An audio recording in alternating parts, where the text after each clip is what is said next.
ಸ್ವೀಕರಿಸಬೇಕು. ಹಾಲೆಲೂಯ. ಆತನನ್ನು ನೀವು ಸ್ವೀಕರಿಸಬೇಕು. ಆತನು ನಿಮ್ಮ ಹೃದಯದೊಳಗೆ ಬರುತ್ತಾನೆ. ಆತ ನಮ್ಮೆಲ್ಲರಿಗೋಸ್ಕರ, ಆತ ನಮ್ಮೆಲ್ಲರ ಪಾಪಗಳಿಗೋಸ್ಕರ ಸತ್ತಾತನಾಗಿದೆ. ನಮಗೋಸ್ಕರ ಆತ ಸತ್ತು ಹೂಡಲ್ಪಟ್ಟು ಮೂರನೇ ದಿವಸದಲ್ಲಿ ಆತನ ಮೃತ್ಯುಂಜಯನಾಗಿ ಎದ್ದು ಬಂದಂತಹ ಕರ್ತನಾಗಿದ್ದಾನೆ. ಆತನ ಪುನರುತ್ಥಾನದ ನಿಮಿತ್ತವಾಗಿ ನಾವು ನೀತಿವಂತರಾಗಿ ಇವತ್ತು ಜೀವಿಸುವವರಾಗಿದ್ದೇವೆ. ಪ್ರಿಯರೇ, ನಮ್ಗೆ ಎಷ್ಟು ಒಳ್ಳೆ ಭಾಗ್ಯವನ್ನು ಆತನು ಕೊಟ್ಟಿದ್ದಾನೆ. ನಮಗೆ ನಿತ್ಯ ಜೀವನ ವಾಗ್ದಾನ ಮಾಡಿದ. ನಾವು ಯೋವನ ಪತ್ರಿಕೆಯಲ್ಲಿ ನೋಡ್ತೇವೆ, ನಿಮಗೆ ವಾಗ್ದಾನ ಮಾಡಿದಂಥದ್ದು ನಿತ್ಯ ಜೀವ ಕೊಡುತ್ತೆ ನಿಮಗೆ. ಆ ನಿತ್ಯ ಜೀವವನ್ನು ಯಾರೆಲ್ಲ ಯೇಸು ಕ್ರಿಸ್ತನನ್ನು ಸ್ವಂತ ರಕ್ಷಕನಾಗಿ ಸ್ವೀಕರಿಸಿದರೋ ಅವರಿಗೆ ಆತನು ಕೊಟ್ಟಿದ್ದಾನೆ. ಹಾಲೆಲೂಯ. ಆದರೆ ನಾವು ಸಂತೋಷವಾಗಿ ಆ ಕರ್ತನನ್ನು ಸ್ತುತಿಸುವ, ಆರಾಧಿಸುವ, ನಾವು ಜೀವವುಳ್ಳ ದೇವರ ಸನ್ನಿಧಾನಕ್ಕೆ ಬಂದಿದ್ದೇವೆ. Hallelujah.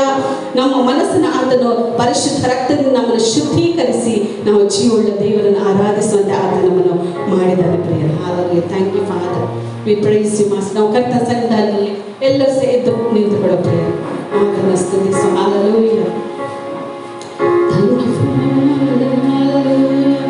We praise you, we worship you, Lord. ಸಂತೋಷವಾಗಿ ನಾವು ಹಾಡನ್ನು ಹಾಡಿ ಯೇಸು ರಾಜನ ನಾವು ಕೊಂಡಾಡಬಹುದು.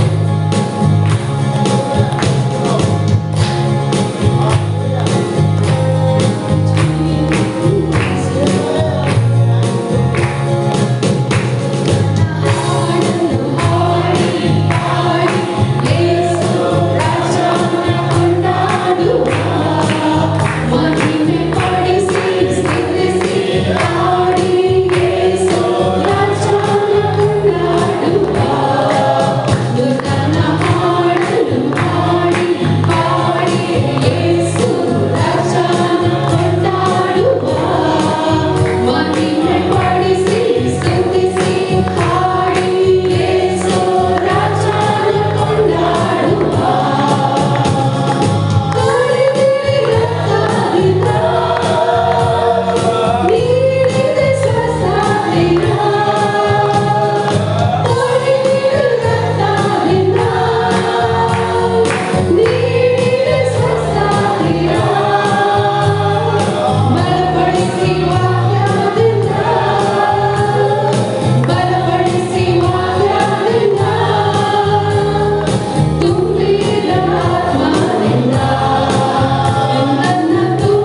ಬರಲಿಲ್ಲ.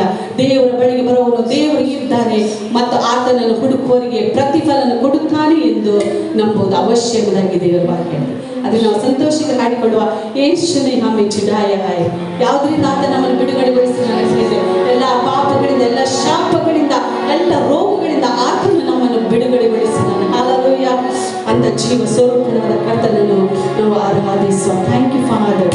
We praise you, Master. Worship you, Lord. Hallelujah. ಸಂತೋಷವಾಗಿ ಹಾಡುತ್ತೇವೆ. ಸೈತನ ಎಲ್ಲ ಕಾರ್ಯಗಳನ್ನು ಲಯ ಮಾಡಿ ಹಾಗೆ ಯೇಸು ಕ್ರಿಸ್ತನ ಪ್ರತ್ಯಕ್ಷನಾದ ನಿಮಗೆ ದೇವರು ವಾಕ್ಯದಲ್ಲಿ. Thank you, Lord. ಆತನ ಕಲ್ವಾರಿ ಕ್ರೂಜೆಯಲ್ಲಿ ನಮಗೋಸ್ಕರ ಎಲ್ಲವನ್ನು ಮಾಡಿ ಮುಗಿಸಿದ್ದಾರೆ. ಆ ಸಂಭ್ರಮದಲ್ಲಿ ನಾವು ಸಂಭ್ರಮಿಸುವವರಾಗಿದ್ದೇವೆ. Hallelujah. ಆತನ ದೇವರ ವಾಕ್ಯದಲ್ಲಿ ನಮ್ಮನ್ನು ಆತನ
ದೇವಾಲಯದಲ್ಲಿ ಎಲ್ಲಿ ಇಬ್ಬರಾಗ್ಲಿ ಮೂವರಾಗ್ಲಿ ಆತನ ಸನ್ನಿಧಾನದಲ್ಲಿ ಸೇರಿ ಬಂದಿರ್ತಾರೋ ಅವರ ಮಧ್ಯದಲ್ಲಿ ಆತನಿದ್ದಾನೆ. ಇವತ್ತು ನಮ್ಮ ಮಧ್ಯದಲ್ಲಿ ಆತನು ಇದ್ದಾನೆ ಪ್ರಿಯರೇ. ಹಾಲೆಲೂಯಾ. ಪರಿಶುದ್ಧಾತ್ಮ ನಮ್ಮ ಮಧ್ಯದಲ್ಲಿ ಆತನು ಬಲವಾಗಿ ಚಲಿಸುವಾತನಾಗಿದ್ದಾನೆ. ಆತನ ಕಾರ್ಯ ನಮ್ಮ ಮಧ್ಯದಲ್ಲಿ ಆತನ ನಡೆಸುವಾತನಾಗಿದ್ದಾನೆ. ಹಾಲೆಲೂಯಾ. ಅದನ್ನು ನಾವು ಕರ್ತನನ್ನು ಆರಾಧಿಸುವ ಆತ ನಂಬಿಗಸ್ತನಾದ ಒಳ್ಳೆಯ ತಂದೆಯಾಗಿದ್ದಾನೆ ಪ್ರಿಯರೇ. ಹಾಲೆಲೂಯಾ. ನಿನ್ನನ್ನು ನನ್ನನ್ನು ಕರೆದಾತನು ನಂಬಿಗಸ್ತನಾದ ತಂದೆಯಾಗಿದ್ದಾನೆ. ಹಾಲೆಲೂಯಾ. ದೇವರು ವಾಕ್ಯತ್ತದೆ ಎಲ್ಲ ಮನುಷ್ಯರ ಅಪನಂಬಿಗಸ್ತರಾದರೂ ಆತನು ನಂಬಿಗಸ್ತನೇ ಸರಿ ಎಂಬುದಾಗಿ. ಹಾಲೆಲೂಯಾ. ಅಂತ ಪರಿಶುದ್ಧ ದೇವರನ್ನು, ನಂಬಿಗಸ್ತ ದೇವರನ್ನು ನಾವು ಆರಾಧಿಸುತ್ತೇವೆ. ಹಾಲೆಲೂಯಾ. ಆತನು ಒಡೆಯರ ಒಡೆಯನು, ಆತನು ಕರ್ತನ ಕರ್ತನು, ರಾಜರ ರಾಜನು ಆಗಿದ್ದಾನೆ. ಸಕಲವನ್ನ ಸೃಷ್ಟಿ ಮಾಡಿದಂತ ಸೃಷ್ಟಿಕರ್ತನು. ಹಾಲೆಲೂಯಾ. ನಂಬಿಗಸ್ತ ದೇವರು ನಮಗೆ ಆತನನ್ನು ಆರಾಧಿಸುವಂಥದ್ದು ಅದು ಉಲ್ಲಾಸಕರವಾಗಿದೆ, ಅದು ಸಂತೋಷವಾಗಿದೆ. ಹಾಲೆಲೂಯಾ. ಈ ದಿವಸವು ಯೆಹೋವನಿಂದಲೇ ನಮಗೆ ನೇಮಕವಾಗಿ ಆತನು ಕೊಟ್ಟಿದ್ದಾನೆ. ಇದನ್ನು ನಾವು ಉಲ್ಲಾಸಿಸಲಿಕ್ಕಾಗಿ, ಆನಂದಿಸಲಿಕ್ಕಾಗಿ, ಹರ್ಷಿಸಲಿಕ್ಕಾಗಿ. This is the day that the Lord has made. ನಾವು ಮಾಡಿದಲ್ಲ, ದೇವರು ಮಾಡಿದ. ಆತನನ್ನು ಸಂತೋಷಿಸಲಿಕ್ಕಾಗಿ, ಉಲ್ಲಾಸಿಸಲಿಕ್ಕಾಗಿ. ಹಾಲೆಲೂಯಾ.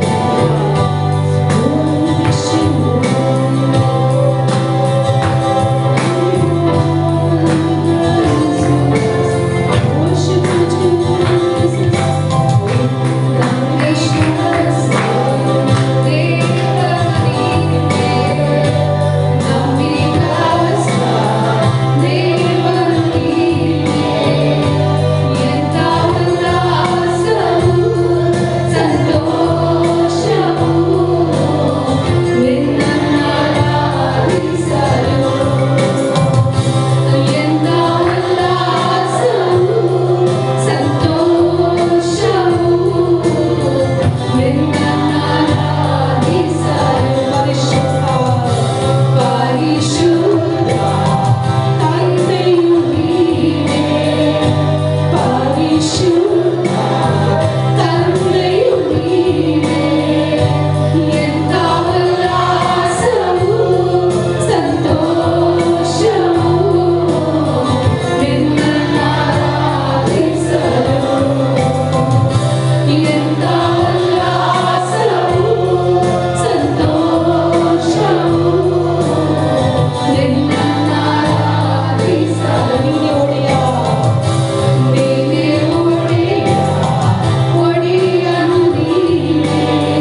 ಈ ಪ್ರಭಾವವನ್ನು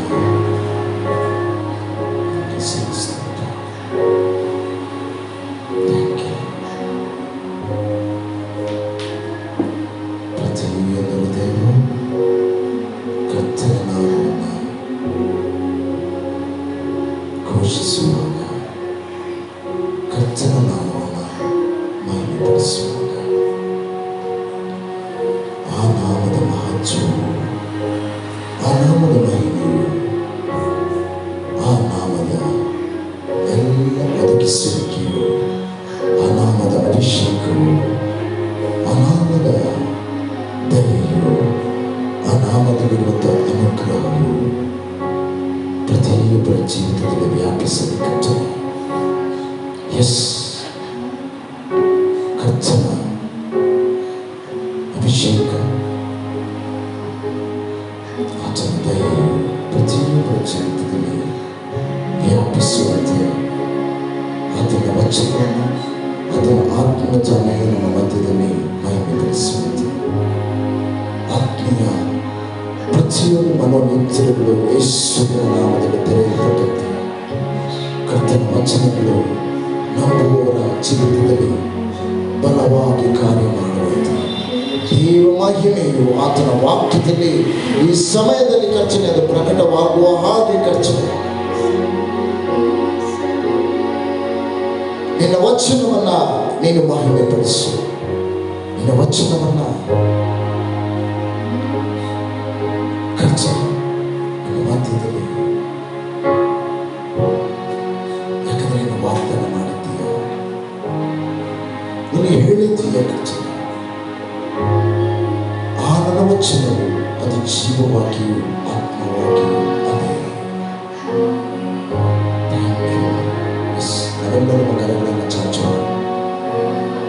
ವೇಳೆಗಾಗಿ ನಾವು ದೇವರಿಗೆ ಕರುಣನ ಪರಲೋಕದ ಕಡೆಗೆ ನಾವು ಚಾಚಿ ಹೇಳೋಣ. ತಂದೆ, ಇಡೀ ಲೋಕವು ಈ ದಿವಸವನ್ನ ಯೇಸುವಿನ ಜನ್ಮವನ್ನ ನೆನಪಿಸುವಾಗ ನಾವು ನಮ್ಮ ಆಲಯದಲ್ಲಿ ನಿನ್ನ ನಾಮವನ್ನು ಮಹಿಮೆಪಡಿಸ್ತಾ ಇದ್ದೇವೆ. ನಮ್ಮಲ್ಲಿ ನೀನು ಹುಟ್ಟಿ ಬಂದದಕ್ಕಾಗಿ ನಮ್ಮನ್ನು ನಿನ್ನ ನಾಮದಲ್ಲಿ, ನಿನ್ನ ಸಮ್ಮುಖದಲ್ಲಿ ನಾವು ಸಂಭ್ರಮಿಸ್ತಾ ಇದ್ದೇವೆ. ನಿನ್ನ ಜೀವವು ನಮ್ಮಲ್ಲಿ ನೆಲೆಯಾಗಿರುವುದಕ್ಕಾಗಿ ನಿಮಗೆ ಸ್ತೋತ್ರ. ನಿನ್ನ ಆತ್ಮನು ನಮ್ಮ ಮಧ್ಯದಲ್ಲಿ ಇರುವುದಕ್ಕಾಗಿ ಸ್ತೋತ್ರ. ಆತ್ಮನಿಂದ ನಾವು ಹುಟ್ಟಿರುವುದಕ್ಕಾಗಿ ನಮಗೆ ಸ್ತೋತ್ರ. ನಮ್ಮ ಹೆಸರನ್ನ ನಿನ್ನ ಜೀವಾದಿ ಪುಸ್ತಕದಲ್ಲಿ ಬರೆದಿರುವುದಕ್ಕಾಗಿ ಸ್ತೋತ್ರ. Thank you, say thank you, thank you. ಎಲ್ಲ ಸ್ತೋತ್ರಗಳನ್ನು ಸಲ್ಲಿಸ್ತೇವೆ. ಇದು ಮಾತನಾಡಲು ನಾವು ಕೇಳಲು ಬಯಸ್ತೇವೆ. ಯೇಸುವಿನ ನಾಮದಲ್ಲಿ ಆಮೆನ್. ಕರ ಚಪ್ಪಾಳೆಲ್ಲ ತಟ್ಟಿ ನಮ್ಮ ಮಾತನ್ನು ಜೋರು, ಇನ್ನೂ ಜೋರಾಗಿ ಕರ್ತನ ನಾಮಕ್ಕೆ ಮಹಿಮೆಯನ್ನು ಸಲ್ಲಿಸ್ತೇವೆ. ಯೇಸು, amen. Hallelujah, hallelujah, hallelujah. After lockdown, ನಾವು ಮೊದಲ ಬಾರಿಗೆ ಶುಕ್ರವಾರದ ಆರಾಧನೆಯನ್ನು ಆನ್ಲೈನ್ ಮುಖಾಂತರವಾಗಿ ಅಲ್ಲ, ನಾವು ಸಭೆಯಾಗಿ ಸೇರಿ ಬರ್ತಾ ಇದ್ದೇವೆ. ಅದಕ್ಕೆ ಬರೀಗಾಗಿ ನಾವು ಪ್ರಾರಂಭಿಸ್ತೇವೆ. First time. Amen. hallelujah, hallelujah. ಎಷ್ಟು ಜನ ಸಂಭ್ರಮಿಸ್ತಾ ಇದ್ದೀರಿ ಕರ್ತನ? ಆಮೆನ್. ಒಂದು ಸಂಗತಿಯನ್ನು ಹೇಳಿದೆ, ಲೋಕವು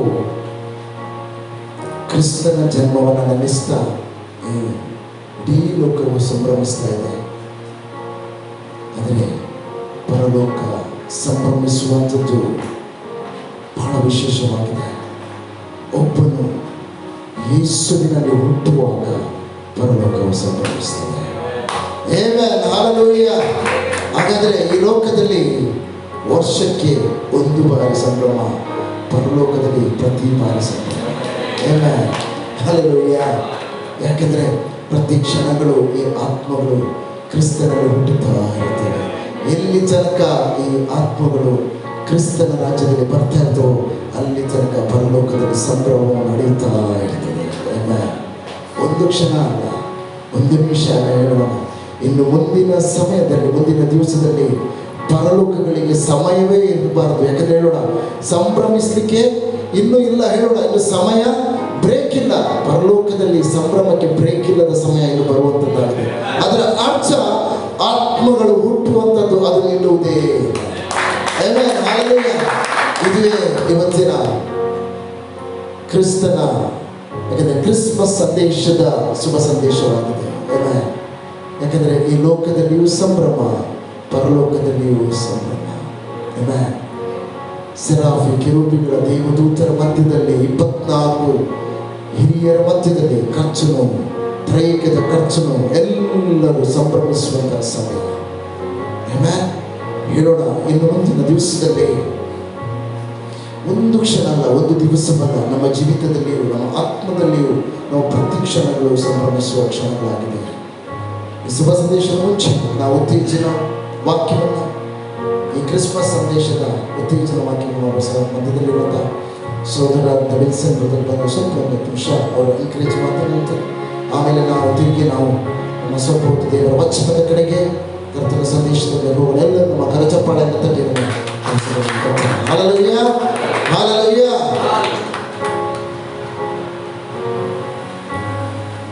ದೇವರಿಗೆ ಸ್ತೋತ್ರ.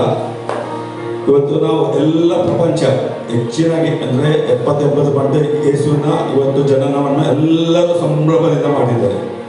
ಅಂದರೆ ಹೇಳಿದಾಗೆ ಬೆಳಿಗ್ಗೆ ಸರಿಯಾಗಿ ಡೇಟ್ ಯಾವುದನ್ನು ಗೊತ್ತಿಲ್ಲ. ಅಂದರೆ ಯೇಸು ಯಾವಾಗ ಎಲ್ಲರೂ 25 ಕ್ರಿಸ್ಮಸ್ ಅಂತ ಮಾಡ್ತಾರೆ.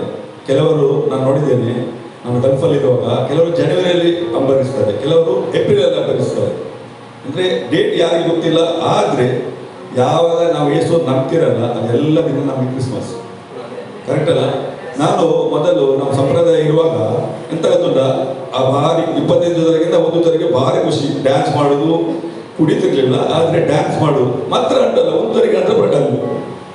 ಮತ್ತೆ ಆಯ್ತಲ್ಲ, ಕ್ರಿಸ್ಮಸ್ ಮುಗೀತಲ್ಲ, ಎಷ್ಟು ಬಂದೋಯ್ತಲ್ಲ, ಇನ್ನೇನು ದೊಡ್ಡ ಅಂತ. ಆದರೆ ಯಾವಾಗ ನಾನು ನಂಬಿದೆ ಅಲ್ಲ, ನನಗೆ ಯಾವಾಗ ಕ್ರಿಸ್ಮಸ್ ಅಂದರೆ ನನಗೆ ಎಲ್ಲರಲ್ಲೇ ಕ್ರಿಸ್ಮಸ್, ಕರೆಕ್ಟ್ ಅಲ್ಲ? ಯಾವಾಗ ನಾವು ಯೇಸು ನಂಬ್ತಿರಲ್ಲ, ನನಗೆ ಯಾವತ್ತು ನಾವು ಒಂದು ಆತ್ಮನ್ನು ಗೆಲ್ಲುವಾಗ ನನಗೆ ಆ ದಿನ ಕ್ರಿಸ್ಮಸ್. ನನಗೆ ಭಾರಿ ಖುಷಿ ಆಗೋದು, ದೇವರೇ ನಿಮಗಾಗಿ ಒಂದು ಕೆಲಸ ಮಾಡಿಬಿಟ್ಟೆ ಅಲ್ಲ. ಅಂದರೆ ನಾವು ಅದನ್ನು ನಂಬಿದ್ರೆ ಮಾತ್ರ, ಇಲ್ಲದ್ರೆ ಅಂತ ನಾನು ಎಣಿಸ್ತೀನಿ. ನಾನು ಹೇಳ್ತಿದ್ರು ಕೆಲವರು ನಿನ್ನೆ ಕ್ರಿಸ್ಮಸ್ ಸೆಲೆಬ್ರೇಷನ್ ಮಾಡ್ಬೇಕಂದ್ರೆ ಅಂದರೆ ಸಾಯಂಕಾಲ ಬಾರ್ ಬಂದಾಗ್ತದೆ ಬೆಳಿಗ್ಗೆ ಕೊಂಡೋಗಿ ಎಲ್ಲ ಇದು ಮಾಡಿದ್ದಾರೆ. ಅಂದರೆ ಅವರ ಉದ್ದೇಶ ಯಾವುದು? ಕ್ರಿಸ್ಮಸ್ ನಾವು ಸೆಲೆಬ್ರೇಟ್ ಮಾಡುವುದು ಅಂತ. ಅಂದರೆ ಸಾಯಂಕಾಲ ಬಂದ ಗೌರ್ಮೆಂಟ್ ರೂಲ್ಸ್ ಬಂದರೆ ಇವತ್ತು ಬಾರ್ ಇಲ್ಲ ಅಂದ್ರೆ ಈಗ ಬೆಳಿಗ್ಗೆ ಇಟ್ಟುವ ಅಂದ್ರೆ ಕೆಲವರು ನಾನು ನಿನ್ನೆ ನಾವು ಪ್ರಾರ್ಥನೆ ಮಾಡಿ ಹೋಗುವಾಗ ನಿನ್ನೆ ನೋಡುವಾಗ ಎಷ್ಟೋ ಜನ ಬಾರಲ್ಲಿ ಲೈನ್ ನಿಂತಿದ್ದಾರೆ. ಅಂದರೆ ಅದರ ಉದ್ದೇಶ ಎಂತ ಕ್ರಿಸ್ಮಸ್ ಅಂದರೆ ಯಾರಿಗೆ ಅರ್ಥ ಆಗುವುದಿಲ್ಲ ಸಂಪ್ರದಾಯದಲ್ಲಿ. ನಾನು ಎಣಿಸಿದೆ, ಇವತ್ತು ದೇವರು ಯೇಸು ಬಂದರೆ, ಎರಡು ಅಂತ್ಯ ಬಂದರೆ ಎಷ್ಟು ಜನ ದೇವರು ಬಳಿ ಹೋಗ್ತಿಲ್ಲ. ಗಲಾತ್ಯನ 5:19-20 ಹೇಳ್ತಾರೆ, ಕುಡಿಯುವವರು ದೇವರ ಲೋಕಕ್ಕೆ ಬರೋದಿಲ್ಲಂತೆ. ಅಂದರೆ ನಾವು ಎಣಿಸ್ಬೋದು ನಿನ್ನೆ ಇವತ್ತೇ ಎಷ್ಟು ಜನ ದೇವರು ಬಳಿ ಹೋಗ್ತಾರೆ. ಉದ್ದೇಶ ಎಂತದ ಕೊಟ್ಟ ದೇವರು ಇದು ಕೊಟ್ಟಿದ್ದಲ್ಲ, 3:16 ಯೋಹನ, ದೇವರ ಲೋಕದ ಮೇಲೆ ಎಷ್ಟೋ ಪ್ರೀತಿಯನ್ನು ತನ್ನ ಒಬ್ಬನೇ ಮಗನನ್ನು ಕೊಟ್ಟು ಆತನು ನಂಬಿದ್ರು ಎಲ್ಲರೂ ನಿತ್ಯ ಜೀವನ ಕೊಟ್ಟು, ಕರೆಕ್ಟ್ ಅಲ್ಲ? ಅದರ ನಿತ್ಯ ಜೀವನ ಬಿಟ್ಟು ದೇವರ ವಿರುದ್ಧವಾಗಿ ಕೆಲಸ ಮಾಡಿದ್ದಾರೆ, ಕರೆಕ್ಟ್ ಅಲ್ಲ? ನಾವು ದೇವರ ಬಳಿಗೆ ಬಂದ ಉದ್ದೇಶ ಅಂತ ಗೊತ್ತಿಲ್ಲ, ನಮ್ಮ ಹಳೆ ಜೀವಂತವಾಗಿ ನಾವು ಇವತ್ತು ಜನನ ಇದ್ರೆ ಅಂತಂದ್ರೆ ನಾವು ಹೊಸದಾಗಿ ಹುಟ್ಟಿದ ನೆನಪಾಗಬೇಕು. ನಾವು ನೀರಲ್ಲಿ ಹಾಕಿ ಬಂದೇವಲ್ಲ, ಅದು ನಾವು ನೆನಪು ಮಾಡಬೇಕು, ಕರೆಕ್ಟ್ ಅಲ್ಲ? ಏಕೆಂದ್ರೆ ನಾವು ಅಲ್ಲ ಪಾಪದ ಪಾಲಿಗೆ ಸತ್ತು ನೂತನ ಸೃಷ್ಟಿಯಾಗಿದೆ. ಇವನು ಮನೆ ನಮಗೆ ಪಾಪ ಇಲ್ಲ, ಅದು ಎಲ್ಲರಿಗೂ ಬೇಕು. ಇವತ್ತು ನಾವು 2021 ನಮ್ಮ ಡಿಸಿಷನ್ ಆಗಬೇಕು. ನಮ್ಮ ಕುಟುಂಬದವರು ಯಾರ್ಯಾರು ರಕ್ಷಣೆ ಹೊಂದಲಿಲ್ಲ ಅವರ ರಕ್ಷಣೆ ಬರಬೇಕು. ನಾವು ಒಂದು ಪ್ರಾರ್ಥನೆ ಮಾಡಬೇಕು, ಇಲ್ಲಾಂದ್ರೆ ಅವರ ಬಳಿಗೆ ಹೋಗ್ಬೇಕು. ನಾವು ಎಷ್ಟೋ ಜನ ಇದ್ದಾರೆ, ಫ್ರಾಂಕ್ಲಿನ್ ಬಂದಿರ್ತಾರೆ. ನಮಗೆ ಫ್ರಾಂಕ್ಲಿನ್ ಬ್ರದರ್ಸ್ ನನಗೆ ತುಂಬ ವರ್ಷದಿಂದ ಗೊತ್ತಾರೆ. ಯಾರು ಹೇಳಿದ್ರೆ ಸಹ ನಾವು ಹೋಗಿ ಅವರಿಗೆ ವಿಸಿಟ್ ಮಾಡ್ತಾರೆ. 50 ಬ್ರದರ್ಸ್ ಇದ್ದಾರೆ, ತುಂಬ ವರ್ಷ ನಾವು ಗೊತ್ತಾಡ್ತು. ನಮಗೆ ಅದು ಗೊತ್ತಲ್ಲ, ಯಾರಿಗಾದ್ರೆ ಯೇಸು ಬಳಿಗೆ ತಂದ್ರೆ ನಾವು ಹೇಳಿದರೆ ಒಂದು ಆತ್ಮ ದೇವರ ಬಳಿಗೆ ಬಂದಂತೆ ಎಲ್ಲ ಸ್ವರ್ಗ ಹರ್ಷಿಸ್ತದಂತೆ. ಅಂದರೆ ನಾವು ಒಂದೊಂದು ಕುಟುಂಬ ತಂದಾಗ ದೇವರು ಹೇಗೆ ಬಿಡ್ಬೋದು? ನಾವು ಹೇಳುವಾಗ ಅದೊಂದು ಬೈಬಲಲ್ಲಿ ಕೊಟ್ಟಿದ್ದಲ್ಲ, ನಿನ್ನ ಯೇಸುವಿನ ಕೆಲಸಕ್ಕಾಗಿ ಒಂದು ಲೋಟ ನೀರು ಕೊಟ್ಟರೆ ಸಹ ಆ ಜ್ಞಾಪಕ ಪುಸ್ತಕದಲ್ಲಿ ಬರೀತೇವಂತೆ. ಅದು ನಾವು ಆತ್ಮ ತಂದರೆ ಎಷ್ಟು ದೊಡ್ಡ ನಮ್ಗೆ ಆಶೀರ್ವಾದ. ನಾವೆನಿಸ್ಬೋದು ನಾವು ಚಿಕ್ಕ ದೇವರನ್ನು ಆಡಲ್ಲ, ದೇವರು ಎಲ್ಲರನ್ನು ಹುಡುಕಿ ಬರ್ತಾರೆ. ದೇವರಿಗೆ ಉಂಟಲ್ಲ, ನಾನು ಹೇಳುವಾಗ ನಾನು ಫಸ್ಟ್ ನಾನು ಗಲ್ಫಲ್ಲಿ ಹೋಗುವ ಚಿಕ್ಕ ಹುಡುಗನಾಗಿ ಹೋದದ್ದು, ಚಿಕ್ಕ ಪ್ರಾಯದಲ್ಲಿ ಹೋಗಿದ್ದು, 22-23 ವರ್ಷದಲ್ಲಿ ನಾವು. ನನಗೆ ಆಗ ಬಿಲಿವರ್ಸ್ ಅಂತ ಇರಲಿಲ್ಲ, ಒಂದೇ ಇರೋದು ಕ್ಯಾಥಲಿಕ್ಸ್ ಇದ್ದದ್ದು, ಪ್ರೊಟೆಸ್ಟೆಂಟ್ ಇದ್ದು. ಅದು ಬಿಲಿವರ್ಸ್ ಅಂತ ಈಗ ರೀಸೆಂಟ್ಲಿ ಬಂದ, ನಮ್ಮ ಟೈಮಲ್ಲಿ ಇಲ್ಲ.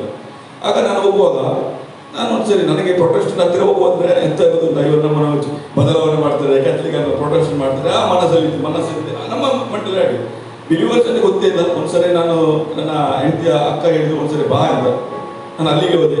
ಹೋಗುವಾಗ ಇದಂತ ಅದ್ಭುತ ನಡೀತಾ ಉಂಟು. ನಾನು ಎಣಿಸಿದೆ ಪಾತ್ರಿಗಳೆಲ್ಲ ಇದಾಗಲಿಲ್ಲ. ನಾನಂತ ಒಂದು ದೇವರ ಹತ್ರ ಹೇಳಿದೆ, ದೇವರೇ ನೀವು ನಿಜವಾದ ದೇವರಾದ್ರೆ ನನ್ನ ಕೈಯನ್ನು ಹಿಡಿದು ಎಲ್ಲರ ಮಧ್ಯೆ ಕೊಂಡೋಗ್ಬೇಕು.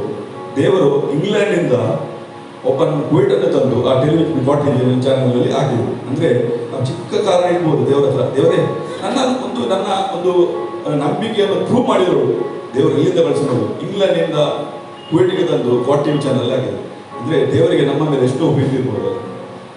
ಒಬ್ಬ ರಶಿಸೋದು ದೇವರಿಗೆ ಚಿತ್ರ. ನಿನ್ನೆ ನನಗೆ ಭಾರಿ ಖುಷಿಯಾದ ನಿನ್ನೆ ಬ್ರದರ್ ಹೇಳುವಾಗ ಆ ಹೆಂಗಸು ಅವರಿಗೆ ನಿರೀಕ್ಷೆ ಇಲ್ಲ, 19 ವರ್ಷದಿಂದ ಮಕ್ಕಳನ್ನು ನೋಡ್ತಿದ್ದಾರೆ, ಯಾವ ನಿರೀಕ್ಷೆ ಇಲ್ಲ. ಪಾಸ್ಟರ್ ಹೇಳುವಾಗ ಕಣ್ಣಲ್ಲಿ ನೀರು ಬರ್ತಾ ಉಂಟು. ನಾನು ಎನಿಸಿದೆ ಈ ಹೆಂಗಸಿಗೆ ಎಷ್ಟು ಪ್ರೀತಿ ಇದ್ರೆ ನಮ್ಮನ್ನು ಮುಟ್ಟಿಸಿದ ದೇವರಿಗೆ ಎಷ್ಟು ಪ್ರೀತಿ ಇರ್ಬೋದು. ಕರೆಕ್ಟ್ ಅಲ್ಲ? ಎಂಥ ಪ್ರೀತಿ ಅವ್ರ ಕಣ್ಣಲ್ಲಿ ನೀರು ಬರ್ತಾ ಉಂಟು. ಈ ಮಕ್ಕಳಲ್ಲಿ ಅವರು ನಾಳೆ ಉದ್ಧಾರ ನಾಳೆ ಇಲ್ಲ ಎಂದು ಗೊತ್ತಿಲ್ಲ. ಆ ಮಕ್ಕಳನ್ನು ನೋಡ್ಬೇಕಾದ್ರೆ ಎಷ್ಟು ಕಷ್ಟ ಅಂದ್ರೆ ಬೆಳಿಗ್ಗೆ ಸಾಯಂಕಾಲ ಎಲ್ಲ ನೋಡ್ಬೇಕು, ಏನು ಮಗು ಇಂತಾಗ್ತದೆ. ಆ ಸಮಯದಲ್ಲಿ 24 ಗಂಟೆ ಭಯಂಕರ ಕಷ್ಟದಲ್ಲಿ ಇರ್ತಾರೆ ಅವ್ರು ಹೇಳಿದಲ್ಲ, 19 ವರ್ಷ ಹಿಂದೆ ನೋಡುವಾಗ ನನಗೆ ಎಷ್ಟೋ ಕಷ್ಟಗಳು ನೆನಪಾಗ್ತದೆ. ಆದ್ರೆ ಸಹ ಅವ್ರು ಕೆಲಸ ಮಾಡ್ತಾರೆ. ಆದ್ರೆ ಎಣಿಸ್ಬೋದು 2000 ವರ್ಷದಿಂದ ನಮಗಾಗಿ ಕಾಯ್ತಿದ್ದ ದೇವರು ಅವರಿಗೆ ಎಷ್ಟು ದುಃಖ ಇರ್ಬೋದು. ನಮ್ಮ ಮಕ್ಕಳನ್ನು ನಾವು ಕಳೆಯುವಾಗ ನಮ್ಮ ಮಕ್ಕಳು ಪಾಪದಲ್ಲಿ, ಶಾಪದಲ್ಲಿ, ಕುಡಿಗದಲ್ಲಿ, ಜಾರತ್ವದಲ್ಲಿ ಎಲ್ಲರೂ ಹೋಗ್ತಿದ್ದಾರೆ. ಅವ್ರಿಗೆ ಹೇಗಾಗ್ಬೋದು? ನಾನು ಎಣಿಸಿದ್ರೆ ನನ್ನ ಮಕ್ಕಳು ಎಷ್ಟು ಪ್ರೀತಿಯಿಂದ ಮಕ್ಕಳು ನಮ್ಮನ್ನು ಎಲ್ಲಿ ಕೊಂಡೋಗಿದ್ದಾರೆ. ಆದರೆ ದೇವರ ಉದ್ದೇಶ ಯಾವುದು? ಎಲ್ಲ ರಕ್ಷಣೆ ಹೊಂದಬೇಕು. ಕರೆಕ್ಟ್ ಅಲ್ಲ? ನಾವು ಇದು ಆಕ್ಟ್ಸ್ 4:12 ನೋಡುತ್ತೆ, ಅಪೊಸ್ತಲ 4:12.